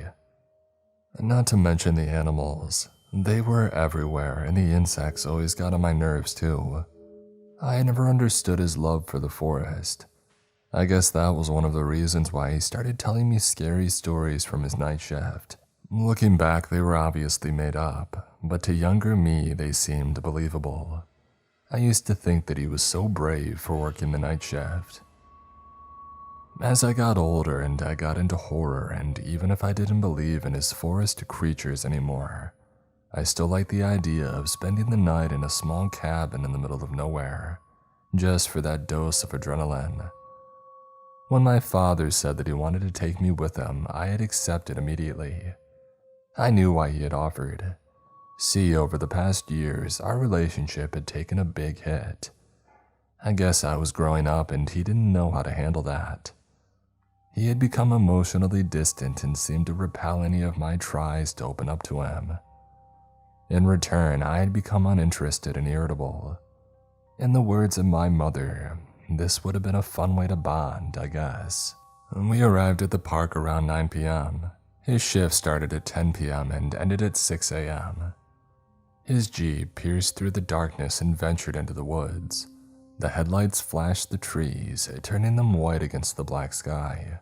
I had never been on this route, but again, my visits to the park were rare. We drove for a while. Most of the time, people underestimate the size of national parks. It took us an hour and a half to get to the cabin, which wasn't even in the heart of the forest. I saw it, one single trace of humanity in the middle of nowhere. A tiny wooden cabin with flickering light bulbs and watchdogs. Before we got out of the car, my father stopped me. Listen, there's some instructions that you need to follow here. I know it might seem unimportant, but they're crucial. And then he handed me a piece of paper, a list of handwritten rules. At first, they were ordinary. Don't go out alone in the park, don't leave food out, etc. I thought the rest of the rules had been put there just to freak me out. Dad, I'm not 12 anymore. You can't freak me out with this shit. I'm not trying to. You wanted to come here with me, so act accordingly. What even is this? If you see a man without an arm, don't help him. We have all kinds of weirdos around here. And this, if the whistling is near you, it means that they're far? My father smiled, but his eyes didn't. Some of these are added by superstitious fellas. It's more of a what if. It's not gonna happen to you. Rule number 1. Don't go out alone in the park. Always have a working contact device. 2. Don't leave marked paths unless instructed to and or with proper equipment. 3. Don't leave food out and lock the trash bins. 4. Always keep on the whistle and the badge. 5. If you see a man without an arm, don't help him. 6. Your family is not in here, remember. There is no reason for you to hear their voices from outside. 7. Lock your car doors even when you are driving. 8. Check the marks on the trees. There are only 3 types of marks, all triangles, red, yellow, and green. Other marks are not ours, don't follow them. 9. If the whistling is near you, it means that they're far. If it's far away, it means that they're near. 10. Beware of dead blue. What is dead blue? I asked. My father sighed. You know when you're out in the woods, when you think what you hear is silence, but you realize there's dozens of sounds around you, from birds to crickets to leaves rustling. Yeah? Well, that's because there's no such thing as silence. Absolute silence, never. There's always sound, movement, life. Dead blue is complete and utter silence. That's our, code name for it. Death-inducing silence. Unnatural. Right, and when that happens, it won't. But if it does... He paused, staring at the steering wheel. And then his head turned to me. His eyes darted from mine to the window behind me. You leave. That being said, he got out of the car and I followed. The cabin was dusty and cramped. I couldn't understand how he could spend 8 hours in here. He had a small TV, but it wasn't working, a desk, and a mini fridge. You sit here all alone? I asked. Yeah, why? Does that freak you out? Don't you get bored? Martin's post is 10 minutes away. Sometimes I just drive over. Nothing really happens out here anyway. My spot is pretty far from the campsite. I just have to patrol from time to time to make sure that nobody wanders off into the night, but that rarely happens. This is one of the wilder areas, less explored. You haven't explored it all. His eyes sparkled. Wouldn't be possible. So you don't know what's out there. That's the fun of it. You said you wanted adrenaline. There you go. I nodded. He opened the mini fridge and threw me some juice, orange juice. I had mentioned that I had liked this brand once and he had remembered. Maybe our relationship wasn't so bad. We sat next to each other in the small cabin. Dad locked it. I'm not gonna lie to you. Most of the time I just sleep. Literally nothing ever happens. So you really didn't see any creatures out there, like the ones that you told me about when I was little? I jokingly asked. And the only creature out there is my manager, and I would rather face a million cryptids than talk to him. I laughed. I leaned in to look out the windows. I can't see anything, just my reflection. You want me to dim down the light? Yeah. He did, and darkness crept inside the tiny cabin. The woods became more prominent and more vivid. The light made by the moon was unbelievable, and the stars were actually visible compared to the polluted city. The cabin was on a hill, propped up a tree with a trapdoor and a ladder leading to our car. We could actually see above the tree line into the valley. When we spent the first hours talking, somewhere around midnight, I began dozing off. I didn't want to, but I caved in and fell asleep with my head on the desk. He woke me up and I rubbed my eyes in confusion. What time is it? I got a call from Martin. Right, who was Martin? I mumbled. The other one in the area. Says that he got a call from the campsite and somebody's gone missing. We need to go search for him. We, as in us. Yeah, you'll stay in the back seat. I'm on the phone with Martin right now. I could hear Martin's muffled voice through the speaker. Wait, don't take the kid. Why not? He'll stay in the car. Paul, it could be one of those nights. We won't get out of the car. You can't guarantee that. Well, I can't leave him here, alone in the dark. A pause followed. Look, Paul, I understand you wanted to do a take your kid to work day, but I don't know about this one. It could be dangerous. We're literally just going to drive around for a bit, it's fine. Leave him in the cabin. Dad put his hand over one of the speakers, so I didn't understand what Martin told him. His eyes kept darting to the windows behind me. He sighed. Martin will come pick me up. You're gonna stay here, locked. Turn the lights off and wait for me to return. It's only gonna take a minute and you'll be safe here. What? I'm not staying here alone. What did Martin tell you to change your mind? It doesn't matter. I'll return in maximum half an hour. You can go back to sleep if you want, or I can call you and we can talk. I was afraid, truly afraid. I didn't want to show it, especially after I had complained that nothing interesting happened around there, so I reluctantly agreed. My dad opened the trap door and climbed down the ladder, and then his face disappeared into the darkness. I saw Martin's car pick him up and drive away. The silence followed. I wished that I had been home, in my bed, but instead I sat stiff on the chair and waited. And waited. I began imagining the worst. What if they had crashed? What if a bear had found them? I didn't want to let my fear get the best of me, but I thought about his legends and the set of rules. I hoped that the writers were just paranoid. At around 2 a.m., I heard a knock on the trapdoor. I felt my chest tighten. Another knock followed. I wanted to respond, but something in me didn't allow me to. And then I heard my dad's voice. Hey Kev, open up. It's cold out here. It echoed through the cabin. My eyes were dry from the lack of sleep, but my mind was fully awake. I stared at the phone, and then at the trapdoor. Kev, open it please. I know you're there, I saw you at the window. I turned off the light completely. I don't know why I had this urge, but if my dad could see me from the window, anybody could. Or anything. And I didn't like to be on display like that. You don't have a key. It locks from the inside. Shit, yeah. How was it then? Did you find them? Yeah, we did. He was drunk off his ass. We helped him return to his friends. Could have been a lot worse. As I was talking to him, I searched for the keys in the drawer. It was strange because I hadn't heard anybody climbing the ladder, or even seen Martin's car drive my dad back to the cabin. How did you get here without Martin? What do you mean, open up, Kev, I'm freezing. Answer the question. He did drive me here. I didn't see any headlights.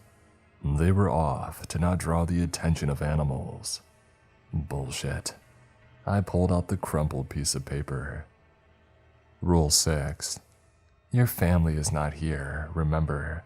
There is no reason for you to hear their voices from outside. My hand was shaking so bad, I could barely grab the phone. I skimmed through my contacts. Cade F., Connor, Dad. I called him. The phone was ringing, yet no sound came from beneath the trapdoor. My dad picked up. Everything okay? In the blinding darkness of the cabin, surrounded by the howling wind, I toned my voice down to a whisper. Dad, somebody's out there pretending to be you. A long pause followed. When he spoke, his voice was trembling. Don't open. Turn off the lights. Did you turn them off when I told you? I turned them off now. No, you should have turned them off when I left. I'm sorry. It's fine. Don't talk to it. Did you talk to it? Guilt crept up my spine. I don't know why, but I lied. I did not. Okay, good. Stay put. I'm coming after you. But what if the thing sees you? You'll have to face it. We have ways to distract them. I'm fine. Don't be scared. I lied again. I'm not. Good. I love you. I'm coming. I wasn't scared for me. I was scared for him. The voice from below continued. Kev, please open. Please, it's cold. I didn't answer. Knocks followed, and the voice went on. Did you talk to someone on the phone? Kev, I lost my phone in the woods. Whoever is out there and has my phone is not me. It's not me, it's not me. It kept repeating. It's not me, it's not me. I began feeling lightheaded. Fear is one thing, but this was a combination of anxiety, stress, and guilt. I tried to control my breathing, but to no avail. The cabin was spinning around me. It's not me, it's not me. Shut up, shut up! And it did. Silence followed. I pulled out the list again and started reading and rereading the rules like a lunatic. I kept listening for noises from outside. The wind was still going. Good. No dead blue. And then I heard a loud thud from my wall. Another followed and another. It sounded like footsteps. They moved to the roof of the cabin. I could hear my heartbeat in my ears. Whatever was out there was now climbing around my cabin. I could hear the scratching outside. I started to cry and covered my mouth with my hand. I just wanted my dad. I wished that I could see his face again. The universe somehow ironically responded, because my dad's face suddenly appeared at one of the windows. He raised his hand and knocked. I stared at him through my eyebrows, my head tilted. Scarcely breathing, I remained still. He kept knocking. That wasn't my dad. The cabin was tied to a tree at around 10 meters from the ground. He could not be at the window. The creature knocked and knocked, and for what seemed like an eternity, we just made eye contact. Blood was dripping from one of its nostrils. Another phone call woke me from my trance. Kevin, are you in there? Are you in the cabin? Yes, and the thing looks like you, and it's at the window. I'm coming right now. I'll shoot it, don't worry. I'm just about to turn a corner. Dad, I'm really scared for you. Martin's coming too, it's okay. Truly, in a few minutes, Martin's car pulled up, and I cried in relief. The thing turned its head to look and then back to me. It opened its mouth wide and, using its fingers, pulled the corners upwards to form a smile, and then jumped into the woods and into the darkness. Gunshots followed. After a few silent minutes, I called my dad and he picked up. Where are you? I asked. I'm coming to get you. I saw him walk towards the cabin and then heard him climb up the stairs. I unlocked the trap door and hugged him tight. What was that? Please tell me that we're going home. We are. I'm so sorry. I should have never put you through this. Come on. As we walked towards our car, my blood ran cold. It was not something that I had seen or heard, but the opposite. You see, the wind had stopped. The crickets had stopped. Dead blue. I sprinted to the car, got into the driver's seat, and then locked the doors. My dad was standing in front of the car confused, and that's when I got a text and I hit the gas and I ran him over, and then turned the car around and sped up into the night.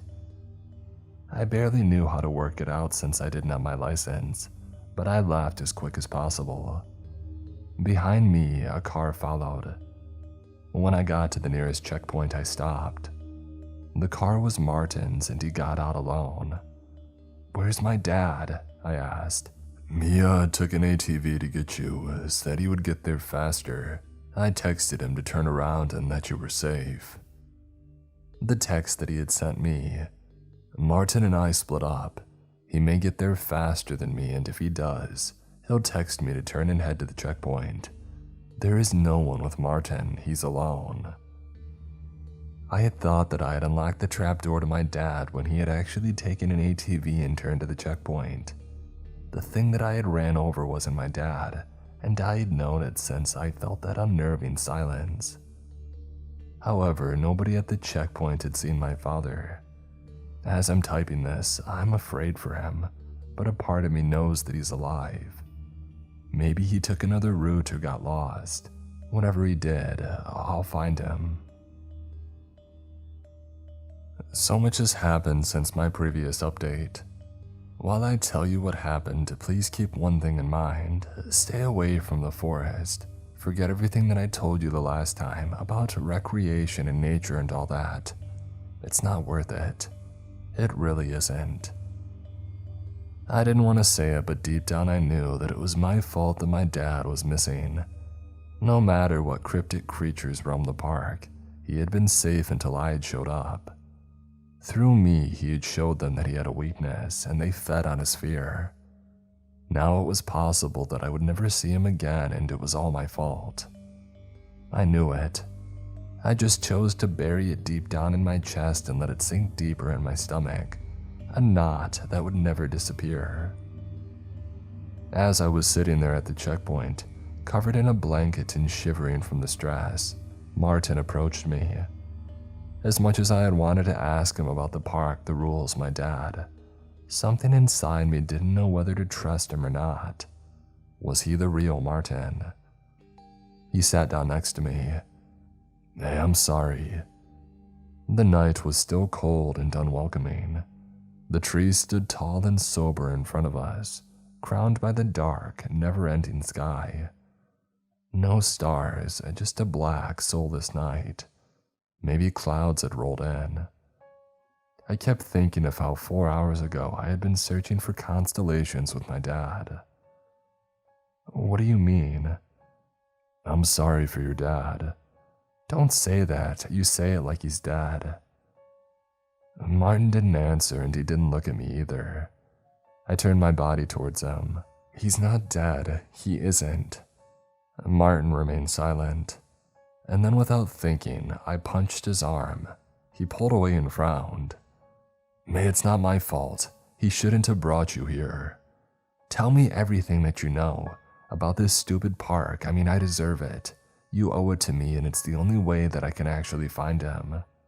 He stared at me for a while, and so long had passed until his response that I had thought that he had decided not to answer.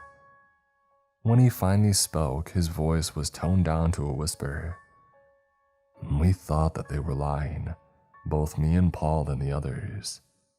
When we had gotten hired here, we had heard the stories, the legends and everything, but assumed those were horror stories passed around. We didn't stop to listen, and we didn't believe anything until we saw it with our own eyes. You see, this park is huge, and no one ever bothered to explore it. I had thought that they had lacked the resources, but now I see that they were just afraid." He stopped to look around.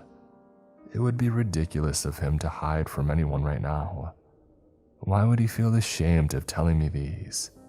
I thought, but then realized that he was probably looking around himself to stay aware not of someone, but of something.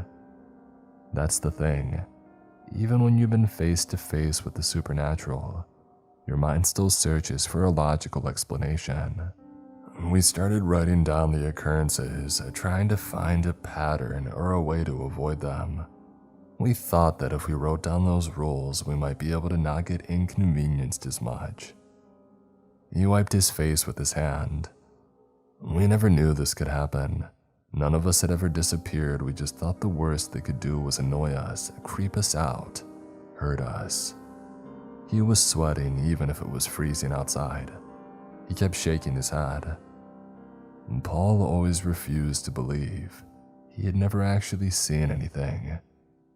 I sighed. I felt too alert to let my guard down and cry, but I craved it. Why do you let tourists here, campers? They only care about those who wander off. They search for it in your soul, the desire to get lost, and then they help you. A shiver ran down my spine for no reason. I hugged myself and then sneezed. I need your help to find him. Tomorrow morning. No, Martin, he could be hurt. I turned toward the dark mass of trees. He's out there alone right now. Who's out there? Said a woman coming out of the cabin. My dad, he's missing. She frowned and then looked at Martin. Which post? 62, he replied. Ah, shit, that's my next shift. I could look for him with you if you want. I'll take my car and go to the post. Tell you if anything shows up. Martin looked back at the cozy cabin warmly lit and then to the dark woods. With a sigh, he stood up and started walking to his car.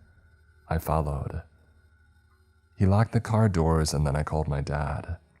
My heart was beating so fast that I thought it would break free from my chest. No answer. I took a deep breath. Right. We should look for his ATV first then. We drove back to his post and then we started checking the other paths around the main road. His ATV couldn't have gotten too far. We found it parked in front of a big oak tree, but no trace of my dad. The trees surrounding it made it impossible for the car to pass through, so we came to the grim conclusion that we had to go out and search for him by foot. We ran over the rules one more time just to be sure. No weird markings, dead blue, whistling, loved ones, one-armed man. Okay, I got it. I held onto Martin's arm as we sunk deeper into the dark trees, our flashlights drawing out more shadows than usual. Calling out for him, begging him to come out, I yelled his name over and over until my throat had started to hurt. I could feel branches hanging onto my clothes at unnatural, twisted angles. At one point, we had stopped dead in our tracks. Ahead of us, behind a tree, something was moving. Who's that? Oh, wouldn't you like to know? We both froze. What?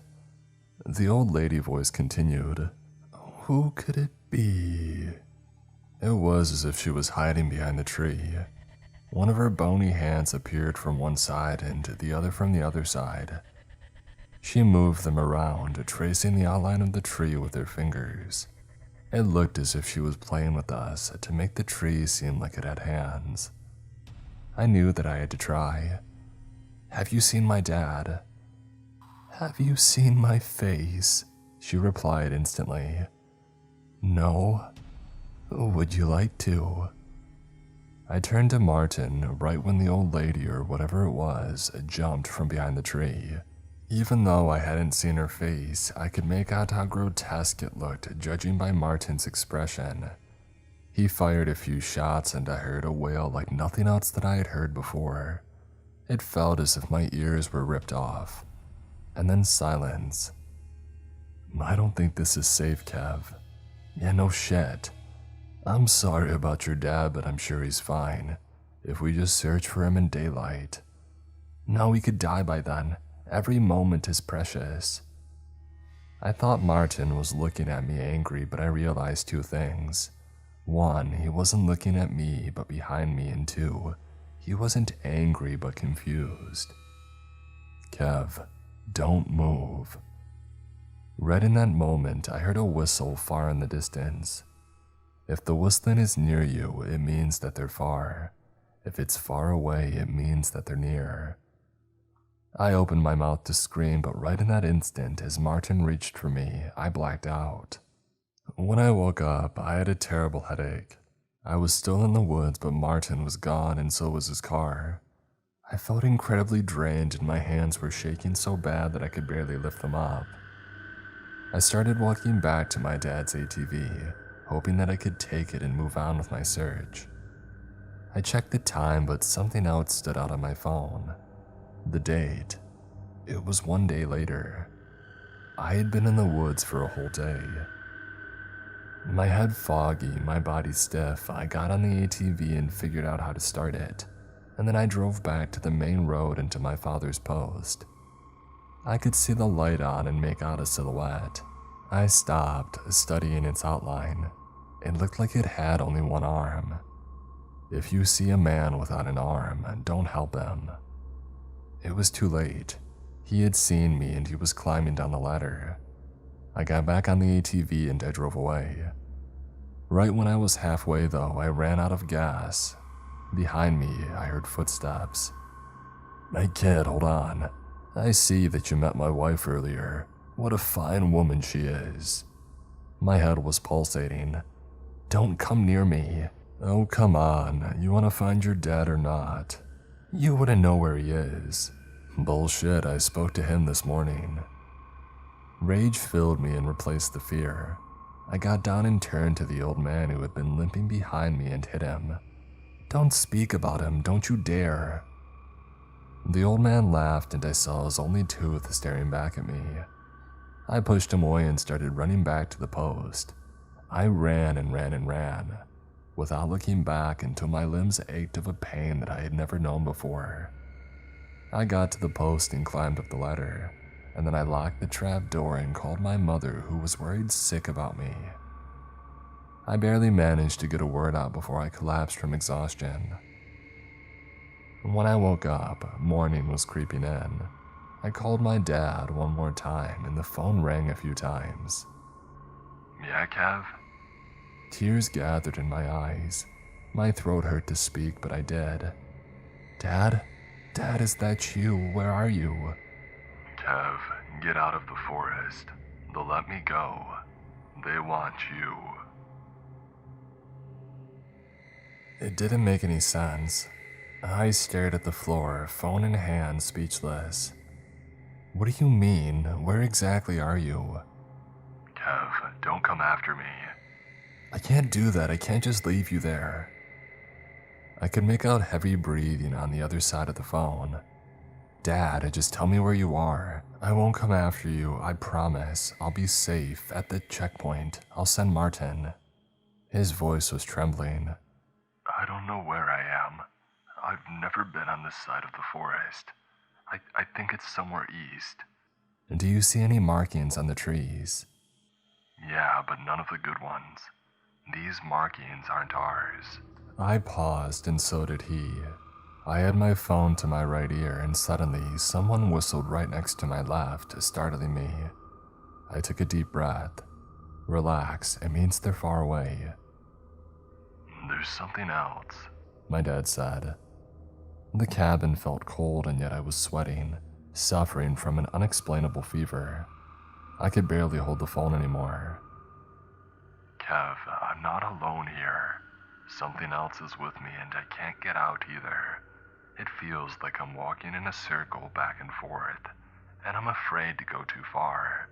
It's as if it's guarding me. It doesn't want me to get out." I heard another whistle to my left, only this time it didn't feel like it was directly into my ear anymore. "They're getting closer." "Right, I have to go." I wanted to hang up, but my hand wasn't listening to me. I just let the phone fall to the ground. In the reflection of the window, I saw myself, pale dark veins under my eyes and dry lips. What was going on? I felt like puking. I kneeled and then started rocking back and forth, unsure what to do, how to play this out. I knew that was surely my dad because the creatures can't talk on the phone, but I didn't know where he was at, and something inside me told me that they wouldn't let him go unless I personally went out to look for him. I didn't know whether Martin would help me again, and judging by how fast he had left me alone there, it didn't seem like he was too eager to reach out.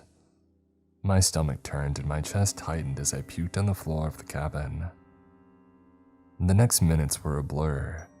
I remember my hands and my knees crawling to the trap, and then basically falling down the ladder and breaking my ankles on the ground, and then trying to stand up and failing. I remained laying in the leaves, staring at the sky. I could just fall asleep here forever. Another whistle to my left, this time further away. I didn't have much time until they found me. "Hey, kid." Oh God, no, so soon. I lifted myself from the ground enough to look at whoever was coming. It was the lady from the checkpoint, the one who said her shift was about to start. I mean, that's how it looked. I didn't know whether it was really her. I didn't answer, just blankly stared at her gray leather boots and ginger ponytail. "You okay?" I stood up and she tried to help me, but I yelled at her not to touch me. "Stay away now." A look of confusion swept over her face. "Where'd you come from?" "I want to ask you the same thing." "What?" She smiled, a bit amused. "My dad is missing, and you find that funny." She scratched her head. "Who's your dad?" "We had this exact same conversation back at the checkpoint with Martin. You should have remembered." "I know that he's missing, but I don't know his name. I don't know everybody around here," she replied, annoyed. After I had told her, she shook her head. "I never heard of him." "Why isn't anyone talking about this? Your park rangers just go missing. Hell, I've been here for 2 days now and you don't seem to even care. What about my mother? Did you talk to her? Did you talk to Martin? Since his egotistical ass left me here." "Martin didn't come back to the checkpoint," she answered stoically. "After that night, we haven't seen him." I stared at her in disbelief. "Okay, take me there if it's really you. You need to talk to more people. I can't be alone here with you. Hey, I understand your dad is missing, but it's not exactly like it's so uncommon around here. And please be polite. Don't let frustration cloud your judgment and make you unnecessarily irritable." "Unnecessarily? I have every right to be angry. What do you mean it's not so uncommon? Martin said that no one went missing here." She frowned, tilting her head, and then looked away. I was still feeling sick, but at least I could stand on my own legs now. Another whistle echoed, this time deep into the woods. Tall trees surrounded us, and the familiar cabin seemed now desolate and rotten. Nothing made sense anymore. "Your dad is not the first to go missing. Many went before him and many will follow. It's not something that you can negotiate. It just happens." Martin said. She slowly shook her head. "It's not something well known. We don't want to scare our rangers." When I spoke, I sounded choked out. "Who else went missing?" She hesitated. Silence filled the space between us, and I could tell that she was uncomfortable. "I did." I didn't give her time to finish. I had been running for so long that my legs had gone numb, hitting my shoulders on tree trunks and struggling not to trip and roll on the ground. I felt like running was the only thing that could save me. Deep into the forest, I wondered how long somebody could go without water or food. At some point, I stopped to sit down. I couldn't take it anymore. My heart was literally telling me that if I didn't stop soon, then it would. The moment that I sat on the moss, I realized that I wasn't alone. I swallowed. I swear to God. In front of me sat the ginger lady. "Go away, please, just leave me alone. I just want to help. I don't believe you. I went missing a long time ago. I don't remember what I was doing, patrolling around, I think. Anyway, Post 62 is notorious for interesting stuff happening around. 62, 24, 46. They're not haunted, generally speaking, but energy points. And them, as far as I know, they come from the earth. They're corpses. Forests used to be humanity's cemeteries and ritual dumpsters in general. I don't know what went on around here, but these woods have swallowed so much blood. It's like mass. This blood, this death, the more that it gathers, it creates this gravity and asks for even more. More blood and more death." She was softly murmuring, as if telling a bedtime story. I saw those markings and even I didn't recognize them. I was ashamed to call and ask. I thought that they had been a part of my training and not recognizing them would have made me look bad. Back then, no rules were written down, she sighed. Anyway, I came to this clearing in the woods and well, I don't remember how I died. All I know is that I was following my mom's voice. I don't remember how it sounds like now. How long have you been here for? She ignored my question. You're still alive, you could leave. I want to, well, tell you that it's not that bad here. She smiled, but her eyes didn't. There's always something to do here. They're always looking for another. I shook my head and she nodded.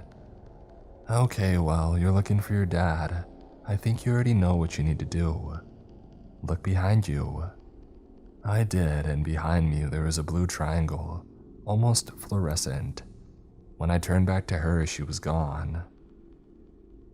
I walked and walked, each step muffled by the damp earth and fallen leaves. You know, I've never been in such woods before. They didn't feel alive in the usual way. Millions of little lives roaming around, but they felt like a being of their own, and the earth rose and fell under my feet, almost mocking my breaths. I passed a bridge and then a tunnel in one of these godforsaken mountains. When I got out, I could hear whispers and whistles. How are you? Why, I'm fine, just a little ravished. Well, wait. It's soon, I believe. I believe you too. Do you believe? Yes, soon. Soon. What was about to happen soon? I tried calling out for my dad since my phone and flashlight had died, but somebody else answered and it wasn't him, and so I decided to keep my mouth shut. I passed through this garden of roses clinging onto my clothes. Roses, our most popular and loved flower, who never miss a chance to draw blood. In the distance, more trees. One of them looked broken. Coming closer, I realized something was hanging from it, or someone. I didn't recognize their face. I kept walking and saw more.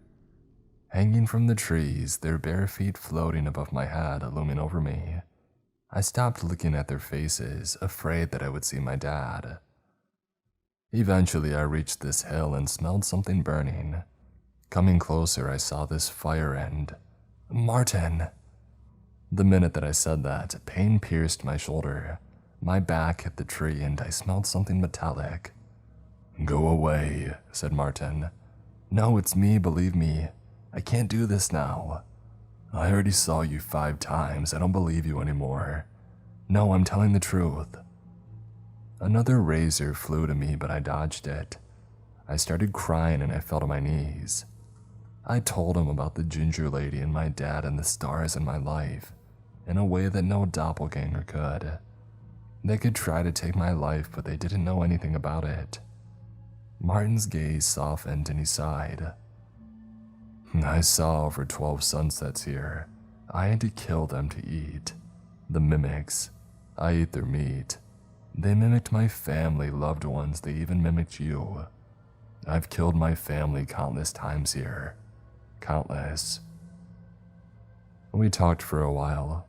He told me that he didn't want to go any further, because he had seen a clearing and had a bad feeling, and I understood. At one point he interrupted me. Can you hear the fire? Truly, I heard no rustling, not of leaves, and not the fire and no wind. Dead blue. Run. I did, with Martin behind me, and we ran until the moonlight shone freely, without the burden of the trees. We had reached the clearing, and I stopped, breathless. My dad was laying there unconscious. I threw myself on the ground and grabbed him, shaking his shoulders. My voice was hoarse and my eyes stung from the tears. Wake up, Dad, wake up please, now. But he didn't. Suddenly Martin let out a wail. I turned around and saw him and some sort of figure over him. I don't know what it was. Choose. I froze. Somebody had whispered right into my ear. Choose one or the other. Martin was yelling. My dad was silent. I understood then and there. "Dad, I choose him. Let him live." Martin's screams stopped and my dad started coughing behind me. I turned to him and hugged him tight. He was confused and dizzy. Martin, on the other hand, was laying on the cold earth, his eyes open and his skin bruised. Guilt washed over me. However, I didn't have time to process it because a powerful light shone onto us. A helicopter.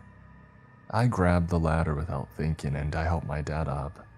The last thing that I saw before I looked up was the ginger lady, sitting cross-legged on the grass next to Martin's body.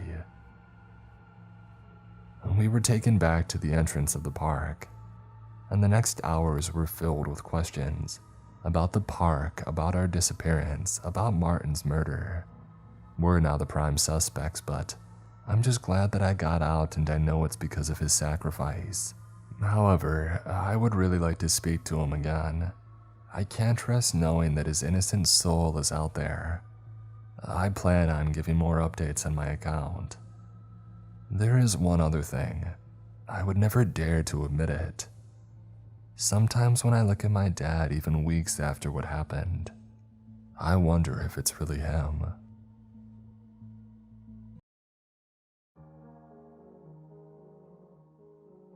As the title states, I'm a nurse who works the night shift in the ER.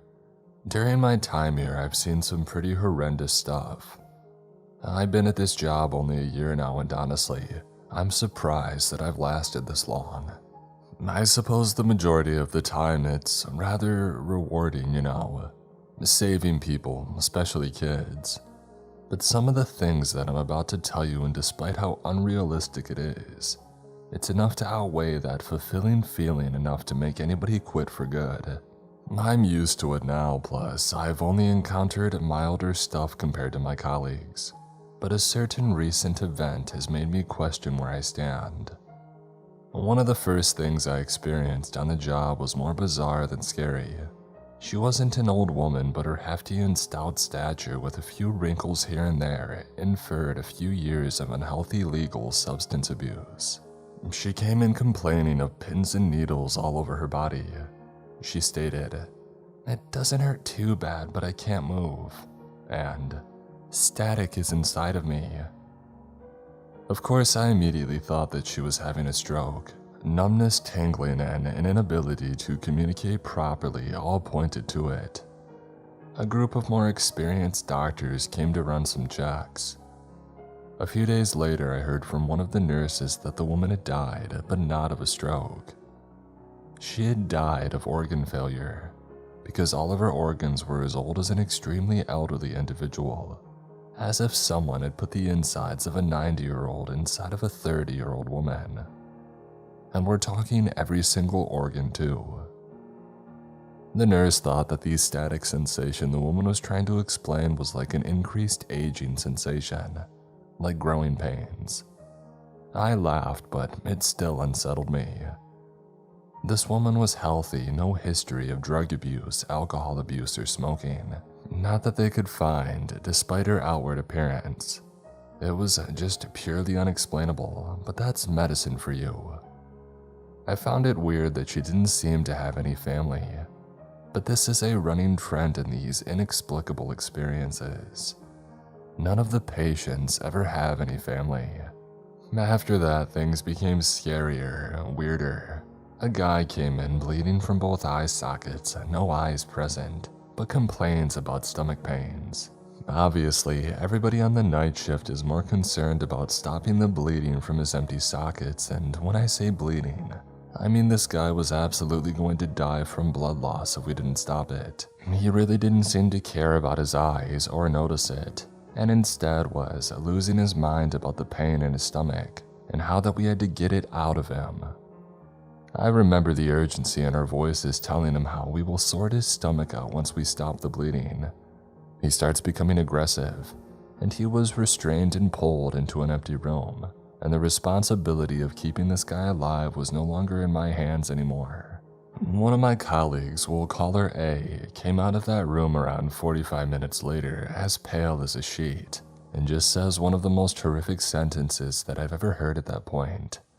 His eyes, they were in his stomach.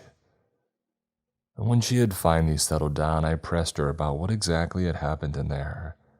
Apparently, the guy went totally insane and just ripped into his torso with his bare hands, tearing into his flesh and ruptured his stomach. He died almost instantly. One of the doctors, I won't say who because he could get into real trouble with this, curiously looked into his stomach and found the guy's eyes swimming around in there. This lunatic ate his own eyes. A didn't quit, but a few other nurses did. And like always, the patient had no family. I think that I should mention I don't live in a big city. I work in one of those hospitals that lay in the middle of 3 small towns, and we're very much in the middle of nowhere. We're not exactly the busiest ER department, but we do get a fair share of people who get into accidents on the roads, and so we receive patients from all over the state. Nearly every single one of these horror story patients seems to come from nowhere.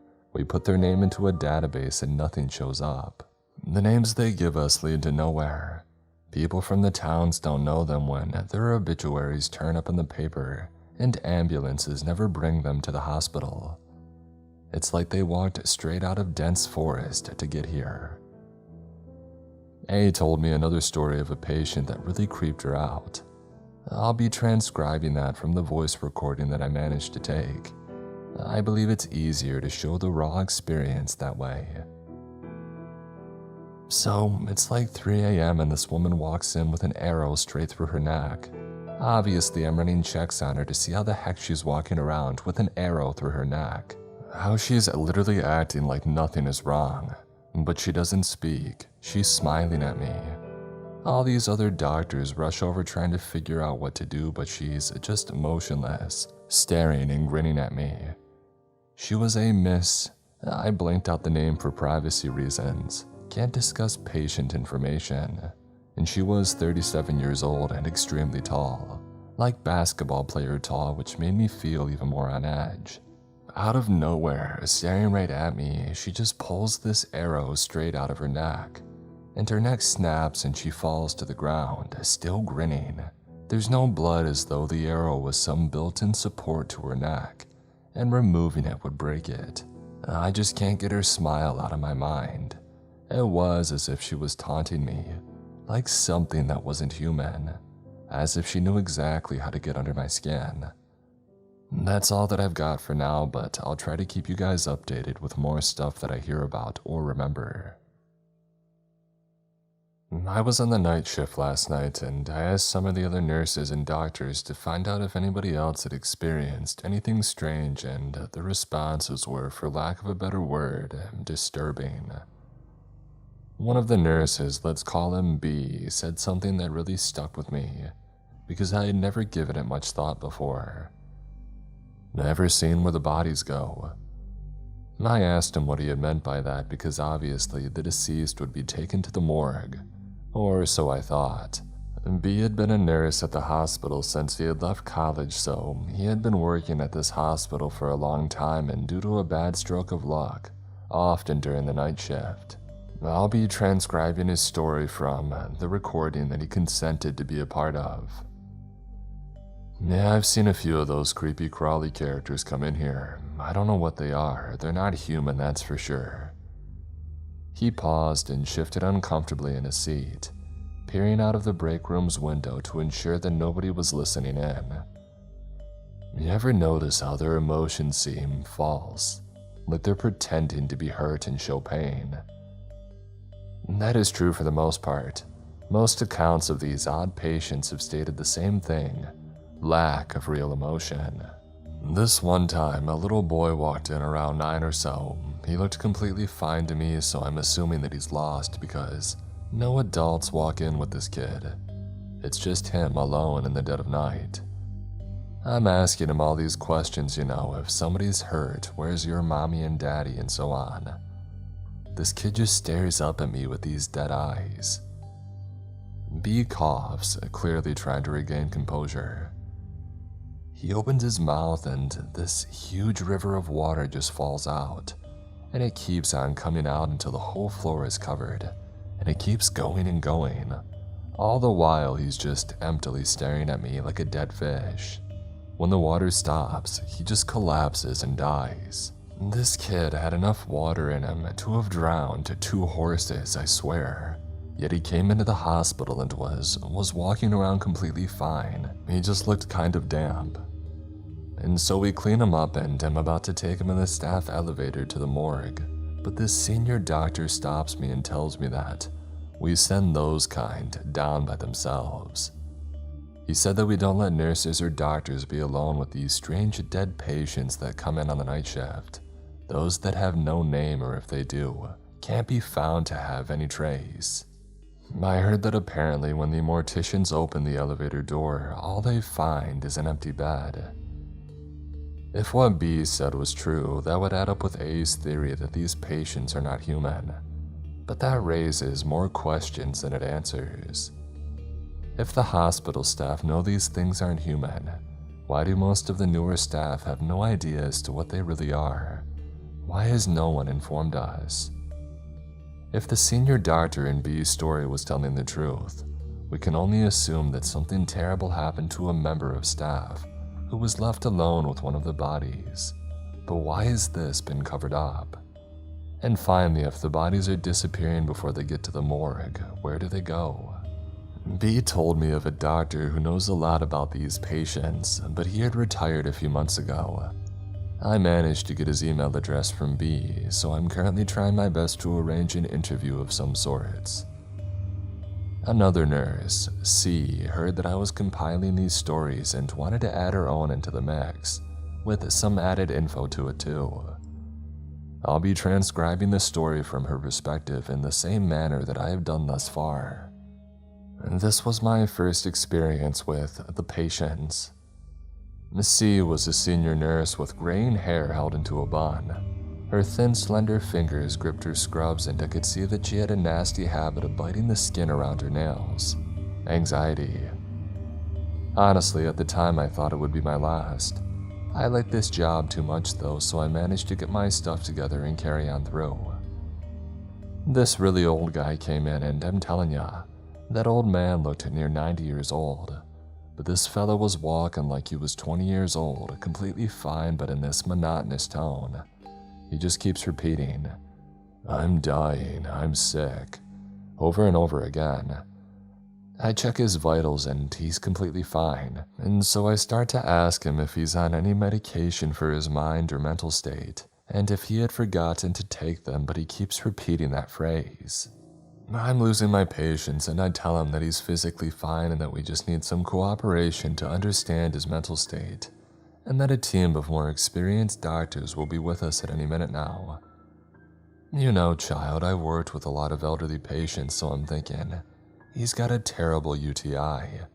But no, he finally stopped speaking, and now I'm able to really take a look at him, and I realize the guy has no eyelids. Imagine that. Open your eyes really wide and it doesn't stretch over your eyes. That's all the eyelid that you have. This old man suddenly gets up and walks backwards out of the ER front doors, never taking his eyes off me. He just walks straight out into the night. It was demonic. She proceeded to tell me that all these patients seemed to only come in between 1 and 3:30 in the morning, from what she had heard. I can validate that the other encounters happened during the same time period. But her story reminded me of another one of my encounters, one that I wish that I hadn't remembered. And this was around Christmas time, one of the busiest times of the year, with how many people desperately try to make it home to their families. I was on my 5th coffee that evening, trying to get through a ridiculously long work shift, after a Christmas Eve party had left me rather hungover. An old woman walked in, but unlike C's elderly patient, mine walked like an elderly woman. She said that she had taken a fall on her knee and that she had found it very difficult to walk on, and that she was in a lot of pain. As a few other nurses went to go fetch her a wheelchair, she kept asking me if I would take her to the bathroom. Usually I would have taken an elderly woman to the bathroom, but when this old lady smiled sweetly at me, I felt all the hairs on my neck stand up and I felt really scared. I didn't want to be alone with this lady, so I just told her that the other nurses would take her once she was in her wheelchair, so that she wouldn't have to walk. I kept avoiding her gaze, and as I had told her that I personally wouldn't be taking her to the bathroom, I felt an urge to finally look at her. For a split second, I could have sworn that her old wrinkled face had twisted into the most horrific look of anger. You know those really horrible pictures in SpongeBob when the characters freeze into hyper-realistic, disgusting expressions? Well, it was like that. I just have this plastered image in my mind of her wide, bloodshot eyes and wrinkled old mouth, pulled into an unrealistically wide frown, with this disturbingly powerful look of hatred and anger. Yet, as soon as I had registered it, the sweet little old lady face was back. I was really relieved when the other nursing staff came to look after her, but something just wasn't right about that little old lady. I think back then that I blamed it on the coffee, but now I'm not so sure.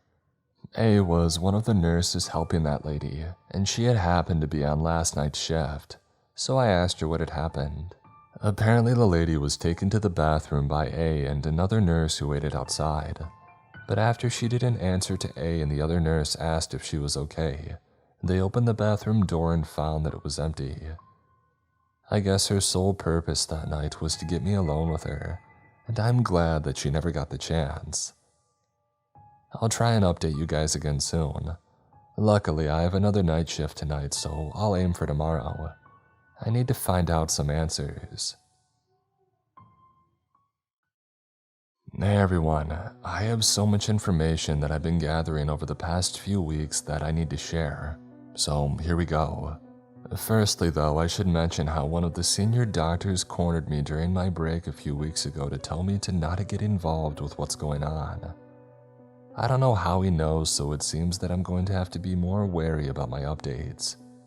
Clearly he knows something, and so my thoughts that there's something seriously twisted and corrupt going on here are feeling more than validated.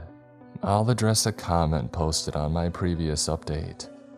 A user wondered if any nearby hospitals were experiencing the same phenomenon, and so my coworker, C, contacted one of her friends who worked at a hospital a few towns over to ask if they had experienced anything odd concerning patients who were admitted between 1 and 3:30 in the morning. They knew exactly what we were talking about, and they knew a few other hospitals in the state experiencing similar things, so we can assume that it is at least a zonal thing, if not statewide. C's friend also gave us some stories from their hospital that are really weird. I'll be telling the story as we heard it from their perspective. So, my first time encountering these things was last year around Independence Day, when we had this little girl come in. She must have been around 8 or 9 years old. Anyway, she is the cutest thing that you've ever seen, like weirdly, ridiculously cute. Like picture your typical big brown eyes, long lashes, rosy cheeks. You catch my drift. Almost too cute. I find it weird that she's on her own at 2 in the morning, so I asked her if she's lost, if she needs her mommy, and so on. She's just smiling up at me, sweetly, not saying a word. I turned my back to grab a piece of paper for her to write on in case she didn't speak English or something, and as I do, I hear this sickening crunch sound, followed by this horrible squelching noise.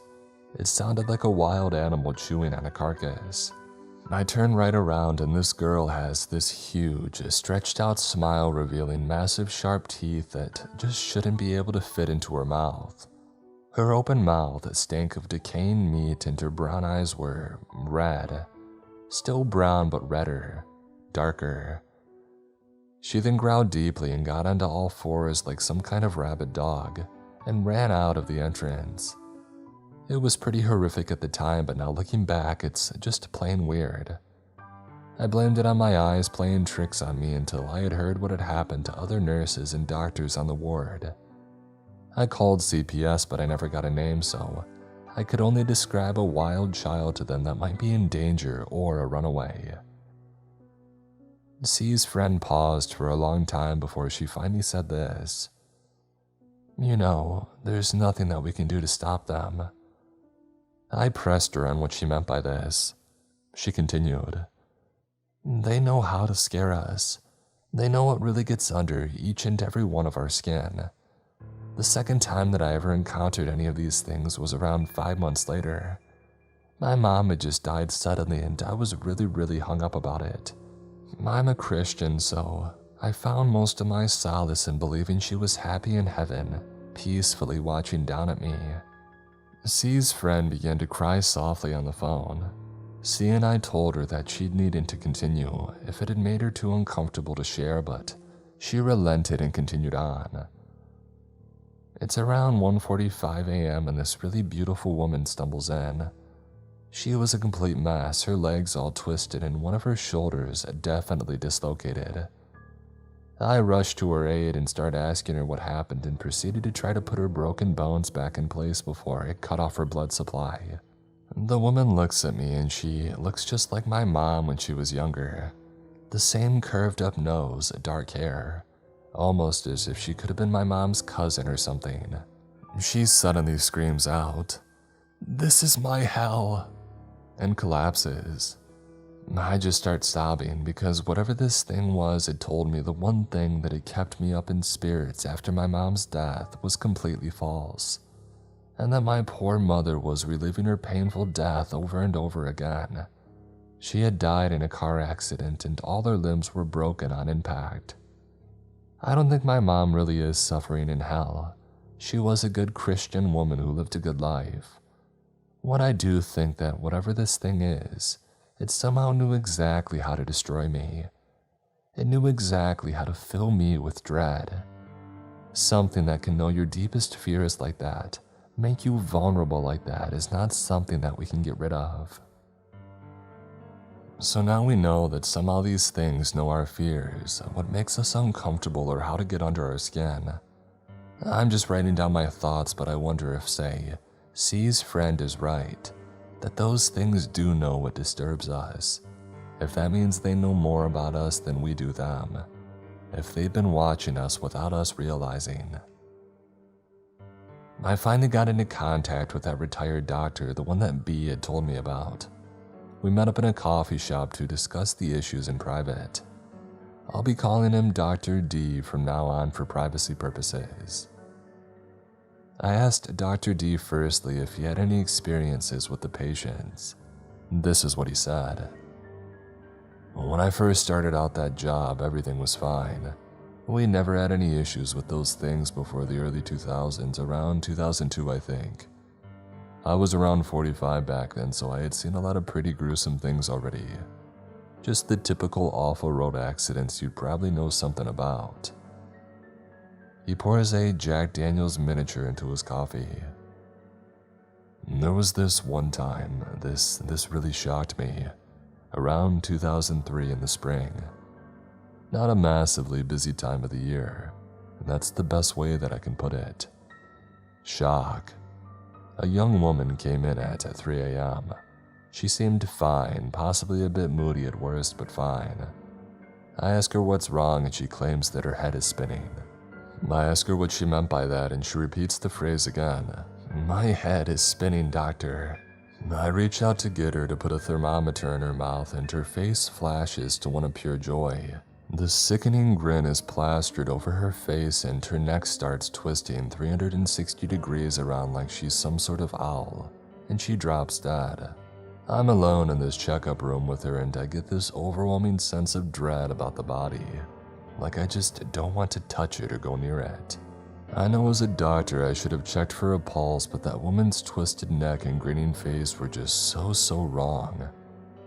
I stood frozen until that primal sense of fear got too overwhelming and I bolted out of the room, slamming the door shut behind me, and I kid you not, whatever that thing was, I could hear it scratching at the door handle.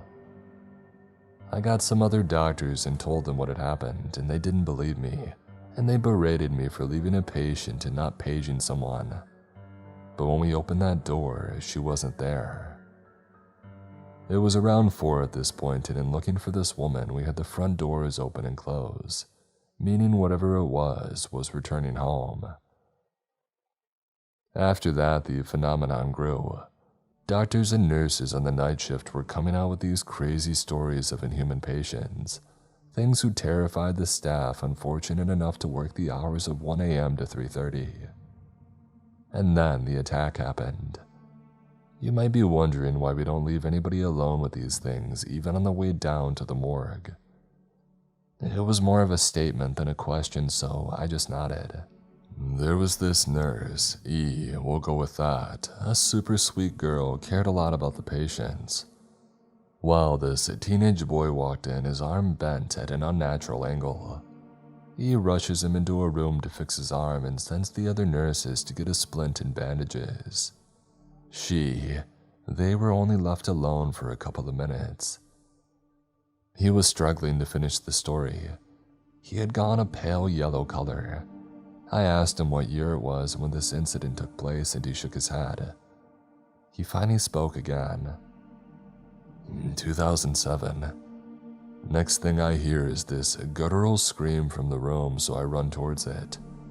E is laying on the ground, a mangled and bloodied mess. Her bones had been broken and pierced through her skin, and her bottom jaw was ripped clean off and was stuck in her eye. She was left alone for a few minutes. Just minutes. The window to the room was open, some tiny square thing in the top middle of the wall. It had escaped. I ran outside to see where it had gone, if it had gone, and I see it, this figure running into the woods. It wasn't a teenage boy though anymore. It was some naked, grotesque, humanoid thing. I ran after it screaming. I was just so angry. It got to the edge of the forest and it turned to stare at me. It had these huge, glossy, bloodshot eyes with the black pinhole pupils.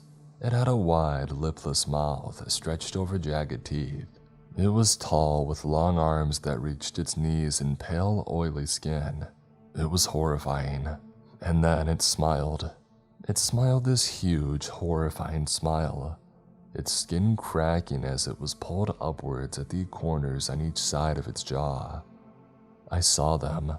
I saw all of them behind it. Shadows, humanoid shadows standing just beyond the tree line. Thousands littering the woods surrounding the hospital. And then it walked into the shadows as they disappeared. There are so many of them. They live in the forest, the woods, the shadows. They pretend to be like us to trap us. They want to kill us to harm us. It's a game to them, a thrill. That's why I left. You can't stop them, none of us can. That was a few years ago now, and I think about it every day. Sometimes I think that I can still see them lurking and waiting for me to give in to curiosity and waltz into those woods. I'm scared that I might. I was shocked. I didn't know what else to say to Dr. D, so I bid him farewell. This was a lot bigger than I thought it was when I had first started writing about this. I felt hesitant about his answers, though. The things that I had experienced were never on par with anything that he had said, and to be honest, seeing an elderly man whose body had long been subjected to years of alcohol abuse talk about such outlandish things led me to be a bit skeptical of his words. Yet there was something unsettling about his eyes. He was traumatized. Dr. D told me to not contact him again, and that he had had enough involvement to begin with. It's been 18 years since the first incident that I can find out about. 13 years since the only death, if we can take the doctor's word as fact. I'm not big on conspiracy theories, so I don't want to get in over my head and assume there's some big cover-up. But with everything that I've collected so far, I can't help but think that there's something seedy happening. Of course, there's always the possibility that people exaggerate their experiences, hyperbole for the sake of storytelling, but I trust my coworkers.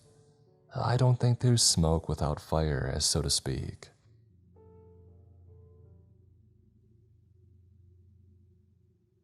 There's a lot of explaining that I need to do, and I'm sure you're all wondering where I've been, what's been happening, and so on. I apologize for not updating as much, but I simply couldn't. I was actually ready to leave my job. Something horrible happened, which I'll explain in a moment, and I just decided to stop playing detective and go find a job as a barista instead. Leave and have a fresh start, and forget that I had ever written about this stuff to begin with. Completely erase it from my memory, act like it had never happened. But I couldn't. I wasn't allowed to. It was only a few weeks after my last post when I saw one of them again. A young man around my age. I didn't realize that he was one of them at first. He walked in normally as someone with a gushing head wound would have. He was clutching a motorcycle glove to his head as blood blinded his left eye, and he held his helmet in his free hand. I quickly rushed over to him, ushering for one of the other nurses to grab a wheelchair. He spoke fine, albeit a shaken quality to his voice, and told me how his motorcycle had hit a bump in the road, and that he had fallen and hit his head. I asked him his name, and he said that it was Adam. I know I previously didn't give away patient information, but I don't think that I can really class him as a patient. He had asked for some water and I obliged, filling up a paper cup as he sat down in the wheelchair. The other nurse walking off to grab some paperwork. I handed him his cup, and as I reached into my pocket to grab my paper, he grabbed my chest. I'm a man, so there wasn't even anything to grab, but somehow, he had sunk his nails into my left pec just enough to pull me forward. I opened my mouth to yell out in pain, but he shoved his glove into my mouth and forced me to look into his eyes. They were no longer blue, but entirely black, pupils dilated to an uncanny degree, and in a raspy, pluralized voice, he said, "Don't go looking for things you don't want to know the answer to." I just stared at him aghast. His voice had turned to a myriad of many, all fighting to be heard the most and to be the loudest. There was a malicious frown on his face, but the way that his brows were furrowed, it appeared more like a stern warning than anything truly wishing to harm me any more than they had done already. Like he had tried to mimic a disappointed parent, but didn't quite know how to put his features right.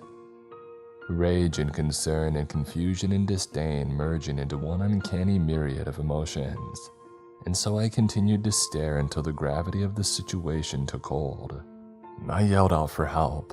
Luckily, it was an extremely slow night, so he, the other nurse, and I were the only ones in the lobby.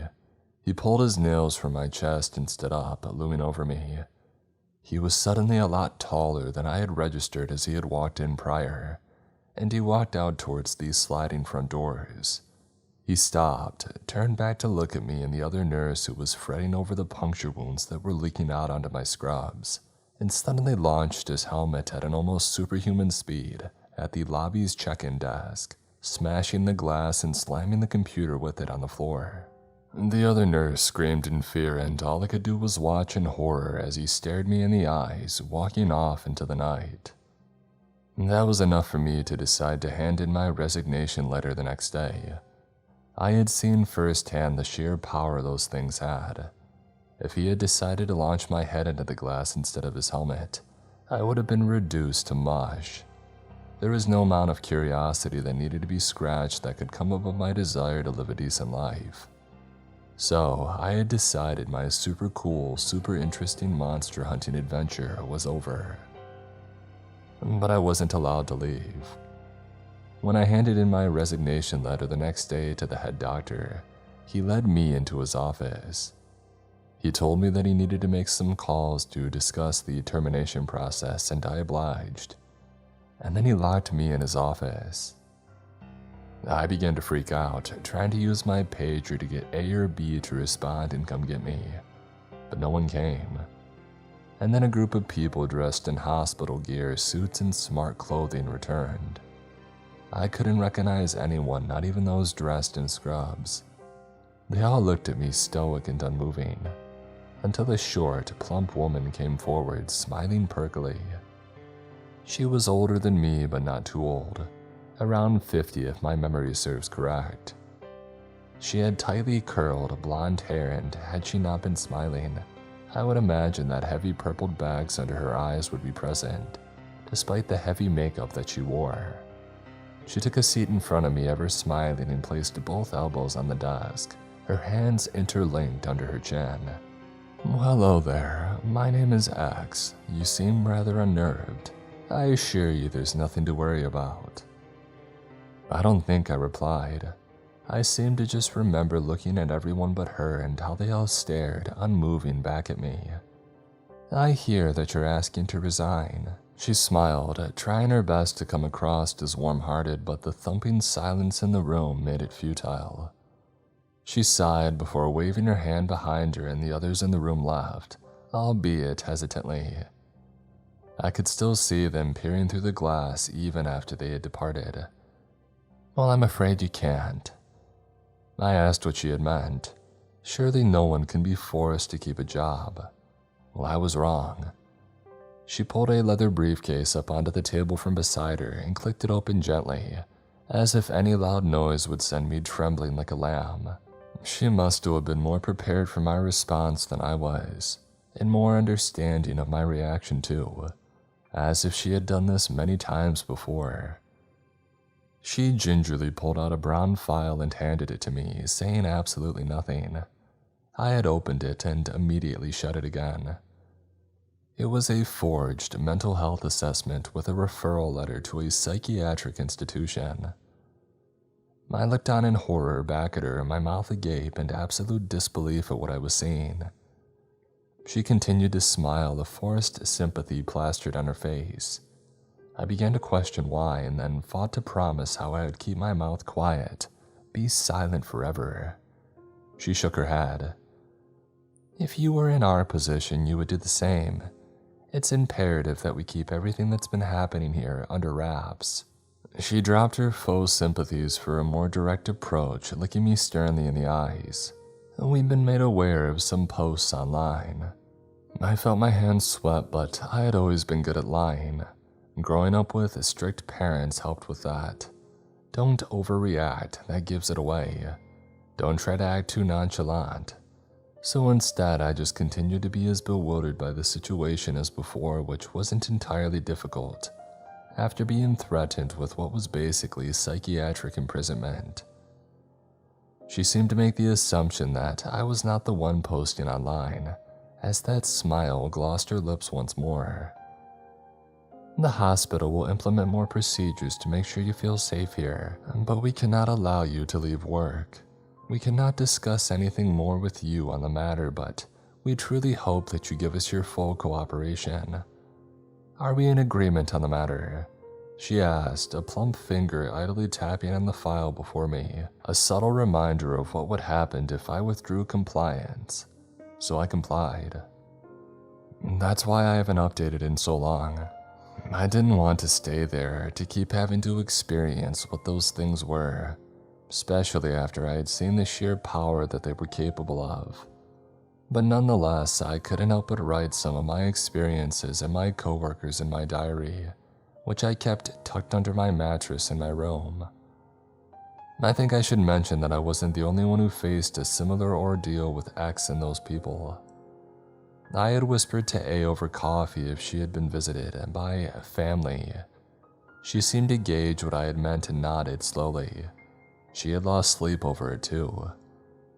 B was the same and had grown ever more gaunt each day that passed. C had left the hospital. Apparently her mother had grown ill and needed care. I doubt the validity of that very much, because I haven't been in contact with her since. Her number was out of service from the moment that I had heard the news. I suppose morbid curiosity must be clawing at you all by now, so I'll satisfy you. During the pandemic, things were pretty slow concerning the things.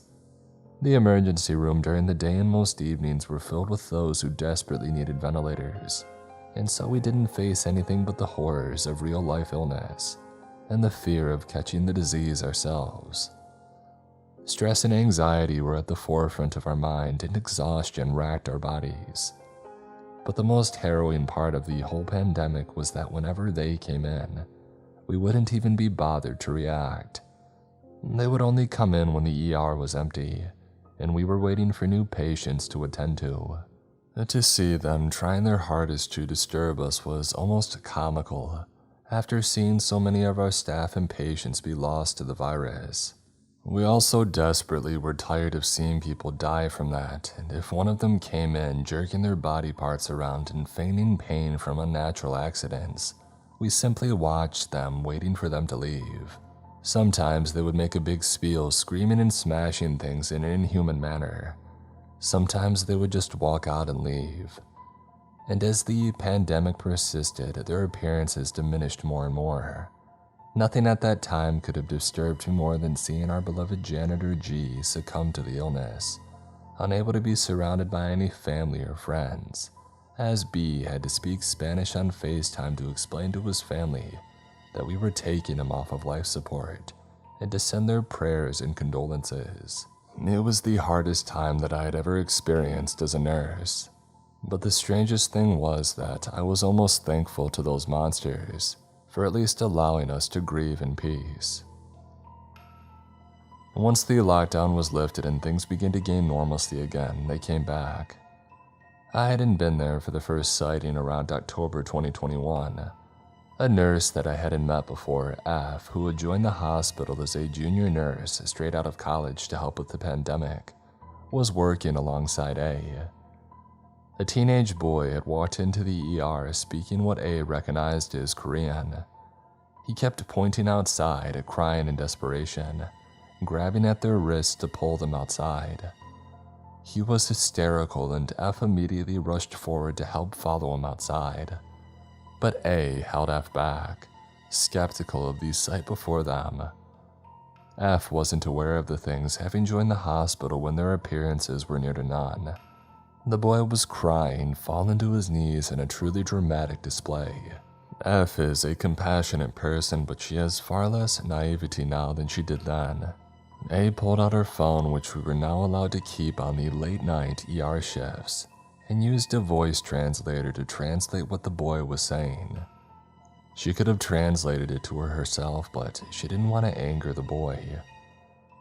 I won't go into details because it was pretty horrific from what I had heard, but to put it bluntly, the boy repeatedly shouted horrible things and said that he would kill all of her children. When F read it, she sobbed. Once they had looked back up, the boy just grinned at them proudly. He did a bow as if thanking them for watching his performance, and he walked out of these sliding front doors. A had whispered to me on a smoke break that apparently F had grown up with an abusive stepfather for a few years, who would berate her mother when he drank. I suppose reading what the boy had said, I must have triggered something in her. My next experience came soon after. I was alone at the front desk, filling out some admin work on the computer. B was in the bathroom, and I didn't hear the door slides open or anything, but a slow tapping at the glass between me and the waiting room alerted me to its presence. I looked forward until I noticed a small face peering at me from just above the desk. A child. I checked the time and the fact the waiting room was empty and realized one of those things. It was a small, bald child. I had no way of determining its gender, but that was the least of my concern. It had a very large cyst on the top of its head. It stared up at me expectantly as if waiting for me to coo over it. I knew what it was, so for the first time in my life, I ignored a patient opting to sip my coffee and carry on with my work. It clearly didn't like that as it began to slap its small hands against the glass, greasy marks left behind in their wake. I did keep peering at it through my peripheral, but its crumpled, angry face made me snicker. It was like an angry little goblin, and my beyond exhausted state just couldn't take it seriously. That was a bad mistake. It screeched and dropped to the ground, writhing in agony. I stilled. I couldn't see it over the desk anymore, and I was stuck between checking to look at it or continuing to avert all of my focus to the computer. After a few minutes of silence, a large meaty hand slapped the glass, wiping pus and blood all over the screen. I jumped and decided that I had to look. What remained of the small child was a crumpled mess of skin and flesh, one eye popping out from its socket from the pressure of pushing a large muscular arm from its scalp, right where the cyst had once been. The child's tongue lolled out of its mouth and the remaining eye clouded over, as the large hand continued to slap against the glass. It was horrifying and I began to gag, unfurling the contents of my stomach into the paper bin beside me. The slapping stopped and I looked up to see nothing. A slow wet smacking sound bounced around the room and I shakily looked up over my desk to see the hand pulling itself out of the ER, dragging the crumpled body out behind it, still attached to the bursted flesh atop the child's head. When B came back from the bathroom and with more coffee, he didn't bother to ask me what had happened, just picked up the mop and bucket and cleaned up. And B never asked me about it afterwards, clearly my green face had told him enough. In late 2022, I had returned the favor, but instead, he told me about his experience.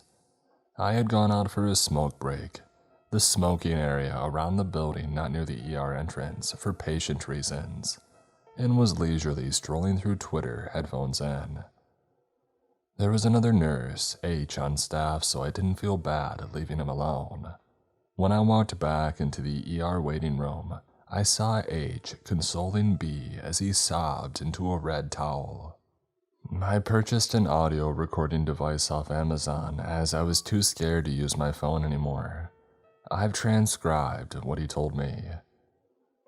"It's not fair. Why do they do this to us, huh?" He sobs. "Tamika was my friend. Why do they have to remind me of her?" I asked him what he meant. I told him that I didn't think it was good to record him in this state. "No, record me. I'm sick of having to pretend that we aren't being targeted by them." He steadies his breathing. H passes him a glass of water, which he downs. She came in, a woman in her 20s. She looked similar to Tamika, but I knew that it wasn't her. Just somebody who reminded me of her. I checked the time and I knew what was going to happen. I knew and I felt prepared. Well, I wasn't. She didn't complain or say that she felt unwell. I did what I do, you know. I smiled and asked her what was wrong and what her name was. They never react too badly to me, especially when I'm nice. She said nothing, just shaking her head at me, as if I had done something wrong. She handed me this. He shakes the towel before crying again. I tell him that we can stop once more, but he wants to continue. He's crying, but he's more angry than upset. Tamika had cancer, a nursing student with cancer, what irony. He scoffs bitterly. When she got too ill, she had to drop out and go home. I went to visit her when she was in hospice care. She had this red towel and she had asked me to wipe the sweat from her brow, but I couldn't. I couldn't because I couldn't stand how ill this amazing, powerful girl had become. I just cried instead and she comforted me, when I should have been the one to comfort her, and I haven't been able to forgive myself since. I swore that I would graduate and be able to do for others what I couldn't do for her, but that thing asked to give me this and then leave without saying anything. The recording ends there. I've decided not to record anymore. B has gone through a very traumatic ordeal, and I'm sure that Tamika forgives him for not being able to wipe her forehead. But there was an added level of horror that those things were capable of. They were capable of knowing what makes us feel guilt, a psychological concept that I hadn't heard of them capable before. I know that they can revisit trauma as seen with C's friend in F, but never guilt. Those things, those monsters, were trying to break us down as much as possible, more so than I could have imagined. It wasn't just our fears that they knew, but our psyche too. A became cynical. I actually enjoyed our time on the night shift together because she genuinely began to stop caring. She would crack jokes left and right, always making the best out of a bad situation. I suppose I should have seen the signs. Last year, she and I were working together, her behind the desk and the glass and me on coffee duty, or as we had coined it, Fodder duty. Being behind the glass meant safety even if those things came close. Only Adam had ever come close to bothering to break it, and so anyone not behind the glass had more of a chance of being targeted. An old man came in, his walker barely keeping him upright. He looked around and saw me and began to ask for a white man instead. He trudged toward A, asking if she would kindly ask for a white man to come help him instead. I shrugged my shoulders and she simply laughed, pointing at the time. 1:02 a.m. Pretty early for one of them, but not unheard of. He began to get irate at our dismissal of him, and so, having learned my lesson from ignoring them, I walked over, telling him that we were the only ones available to take care of him. He frowned and shook his head, saying that he had never let a woman, especially not a Korean, take care of him. A laughed and turned to me grinning. "This sounds just like my friend's, a racist grandpa." We chuckled over that, rolling our eyes, but I kept watching the old man. I knew that I couldn't completely lower my guard, but A's comment did tickle me. Where we are in the middle of nowhere, I had faced quite a bit of it before, but mainly from the forgotten few who had never decided to leave the all-white town that they lived in, instead fueling their closed minds with Facebook crap and other jargon like that. A stopped laughing rather quickly when she saw the old man shuffle. I walked over to face him and saw him grasping the front of his trousers, extremely inappropriately. His voice was low, rasping, and he spoke harrowing words. I bet your grandpa was always right."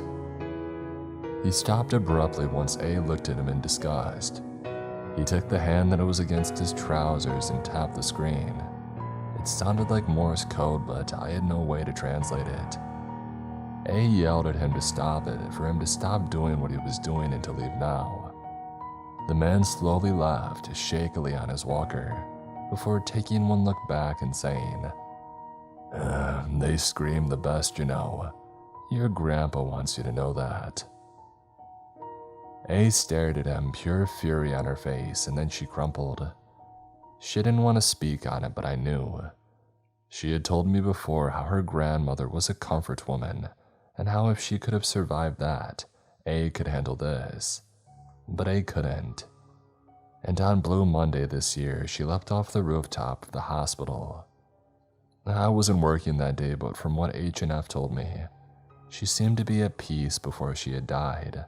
She packed her favorite meal for lunch, sharing it with as many of her coworkers as she could, and then she drank a whole bottle of vodka, took off her shoes, and leapt off the building. We were allowed to go to her funeral to take time off.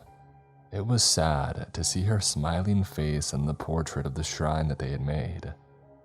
I couldn't remember the last time that I had seen her face so full of life, like it was in that picture. You might be wondering what's made me decide to come back after all this time, why I've decided that the fear of going to a psychiatric ward for the rest of my life is culled by the desire to share my story. Well, I'm currently in the elevator to the morgue with one of them. Tonight, I was working the night shift. It was just me and Av. She had asked to pardon herself for a bit, and I obliged. My throw for life wasn't so prevalent anymore. They didn't scare me anymore. And then G walked in. In case you've forgotten, G was our janitor who had died of complications during the pandemic. He was a joy to work with, always cracking up jokes and showing us pictures of his grandchildren who lived out of state. And yet here he was, walking over to me with the same warm smile on his face, a golden canine shining back at me. I teared up, I'm not afraid to admit it, and I hugged it.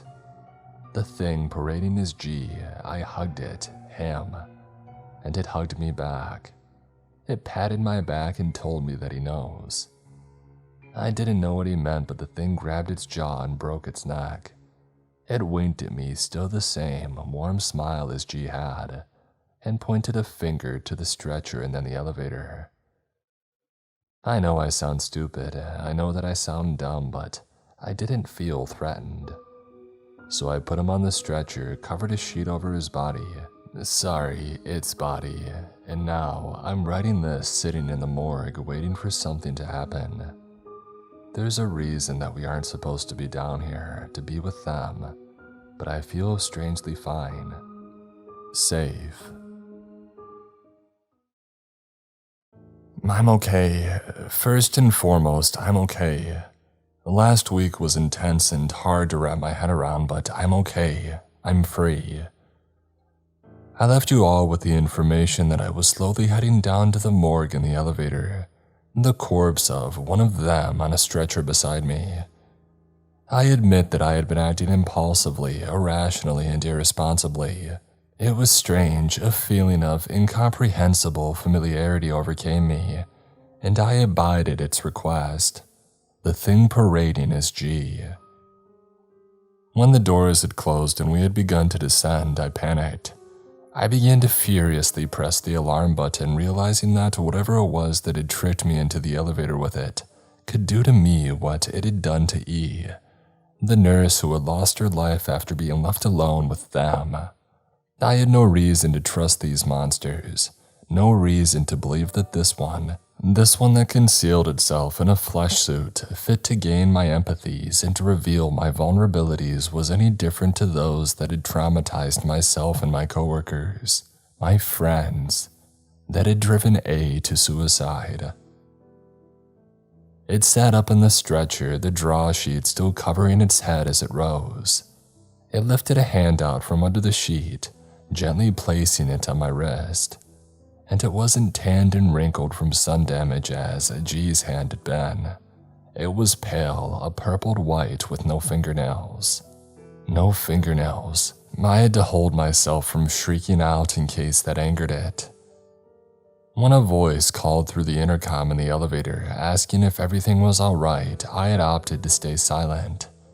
I just stared, unmoving, at the covered figure that seemed to stare back at me from under the sheet.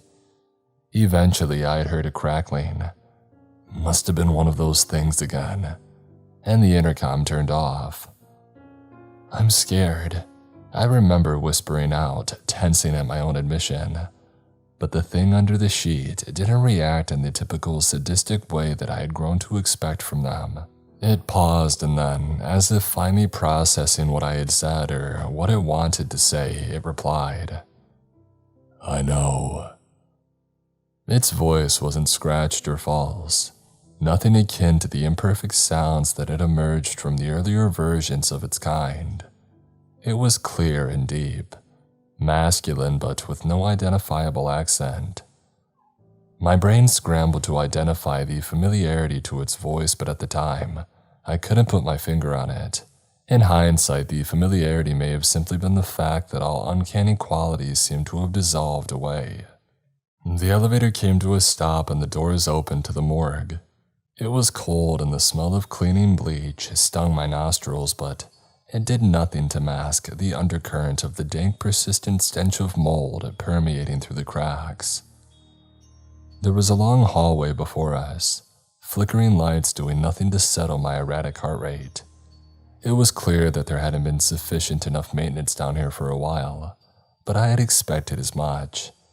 Our superiors didn't want any of us to go down here, and I had imagined that policy extended to external maintenance employees as well. I hadn't noticed it move to stand until it had walked past me, the draw sheet covering it like a child's ghost costume.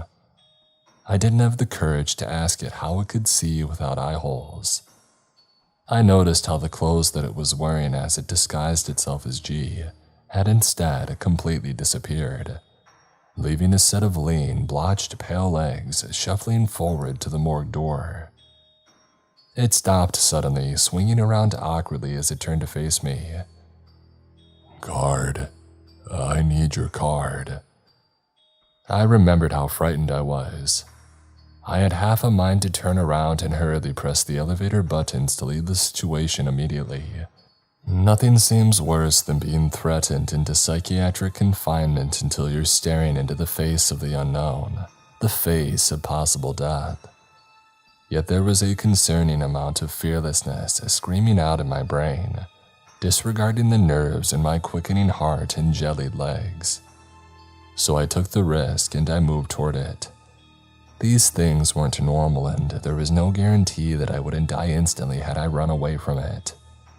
For some bizarre reason, I felt safer with it than I did running away.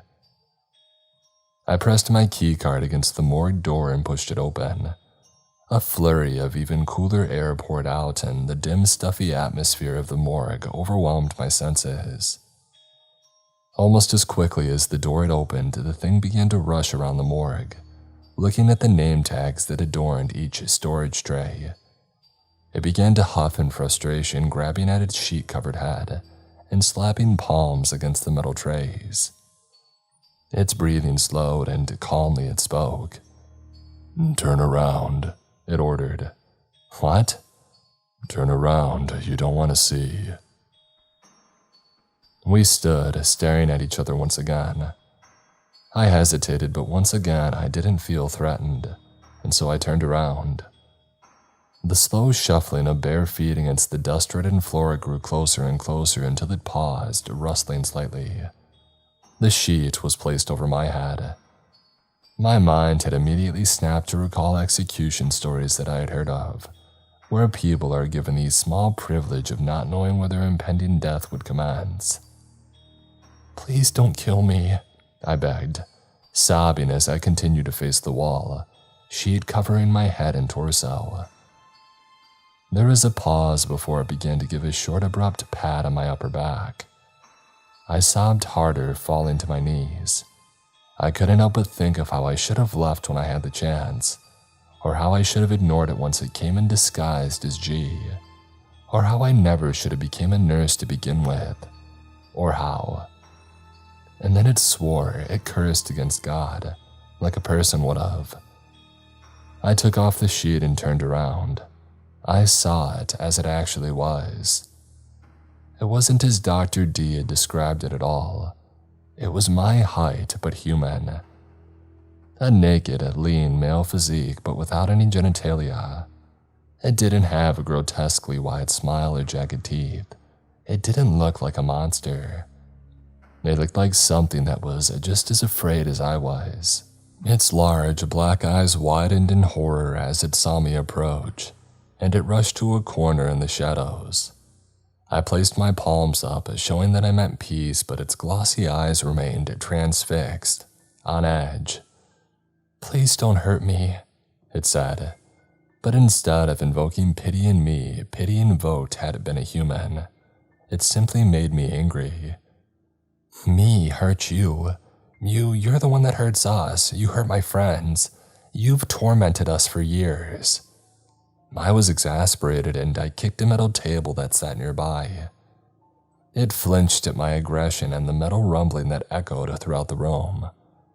A small steel scalpel rattled from the table, and I lunged for it, holding it before me as I pointed it towards the thing. "You drove A to suicide. You killed a nurse."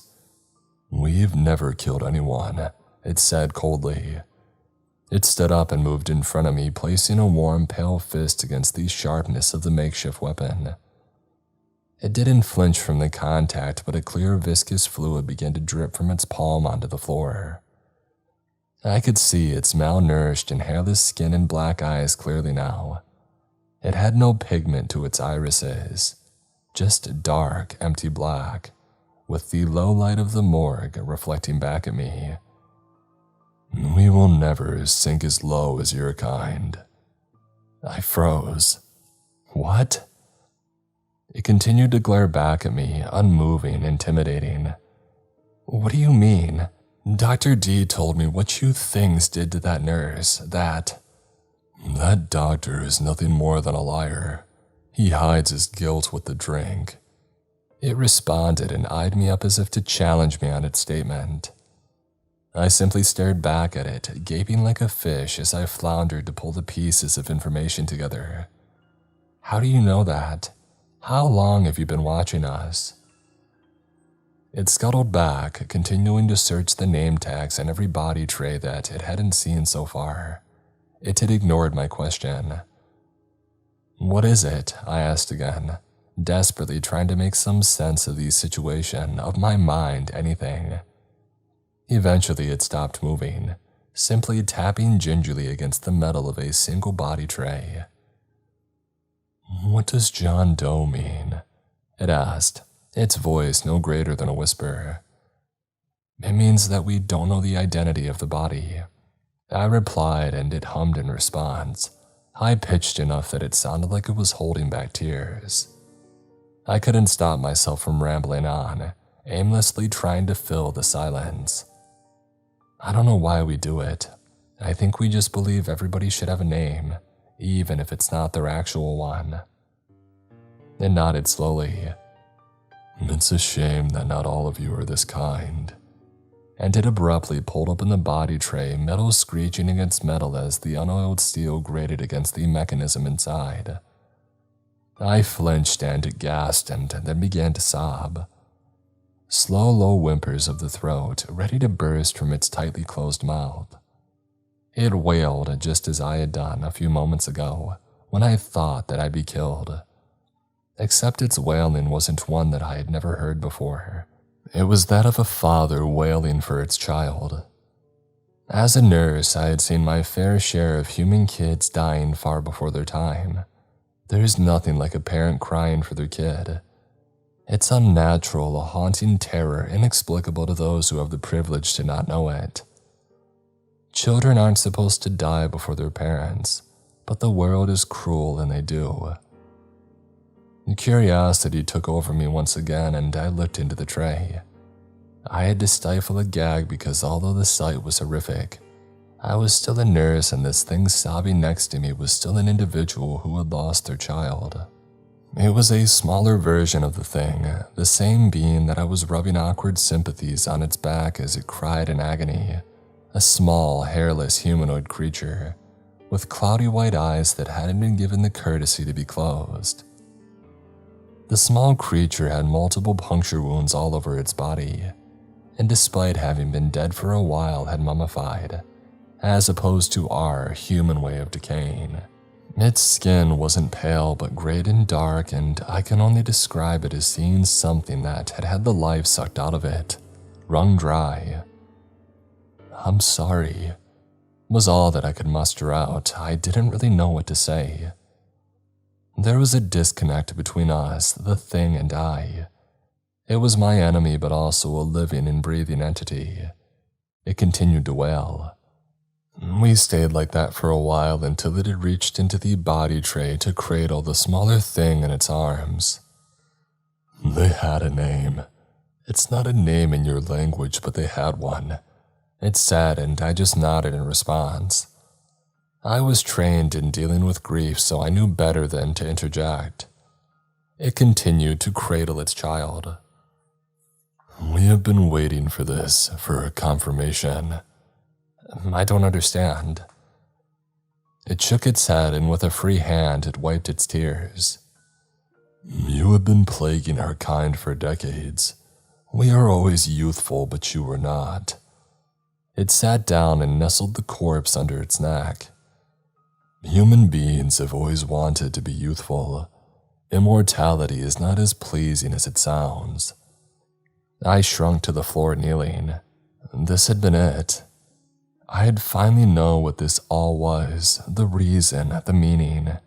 "It's a superficial desire," it said, stroking the back of the corpse's head absent-mindedly, though whether it was to soothe the dead or itself I wasn't sure.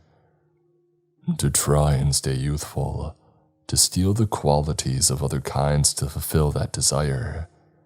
Beauty is fleeting, and to pump your kind's own skin with it just to stay youthful is."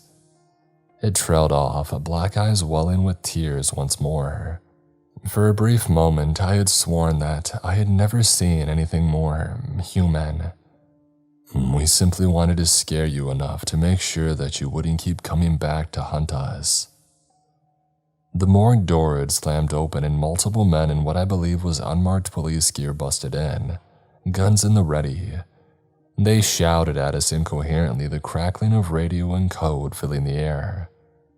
Instinctively, I put my hands up, turning to the thing as I begged it to do the same, to show that it wasn't attacking, that it was innocent.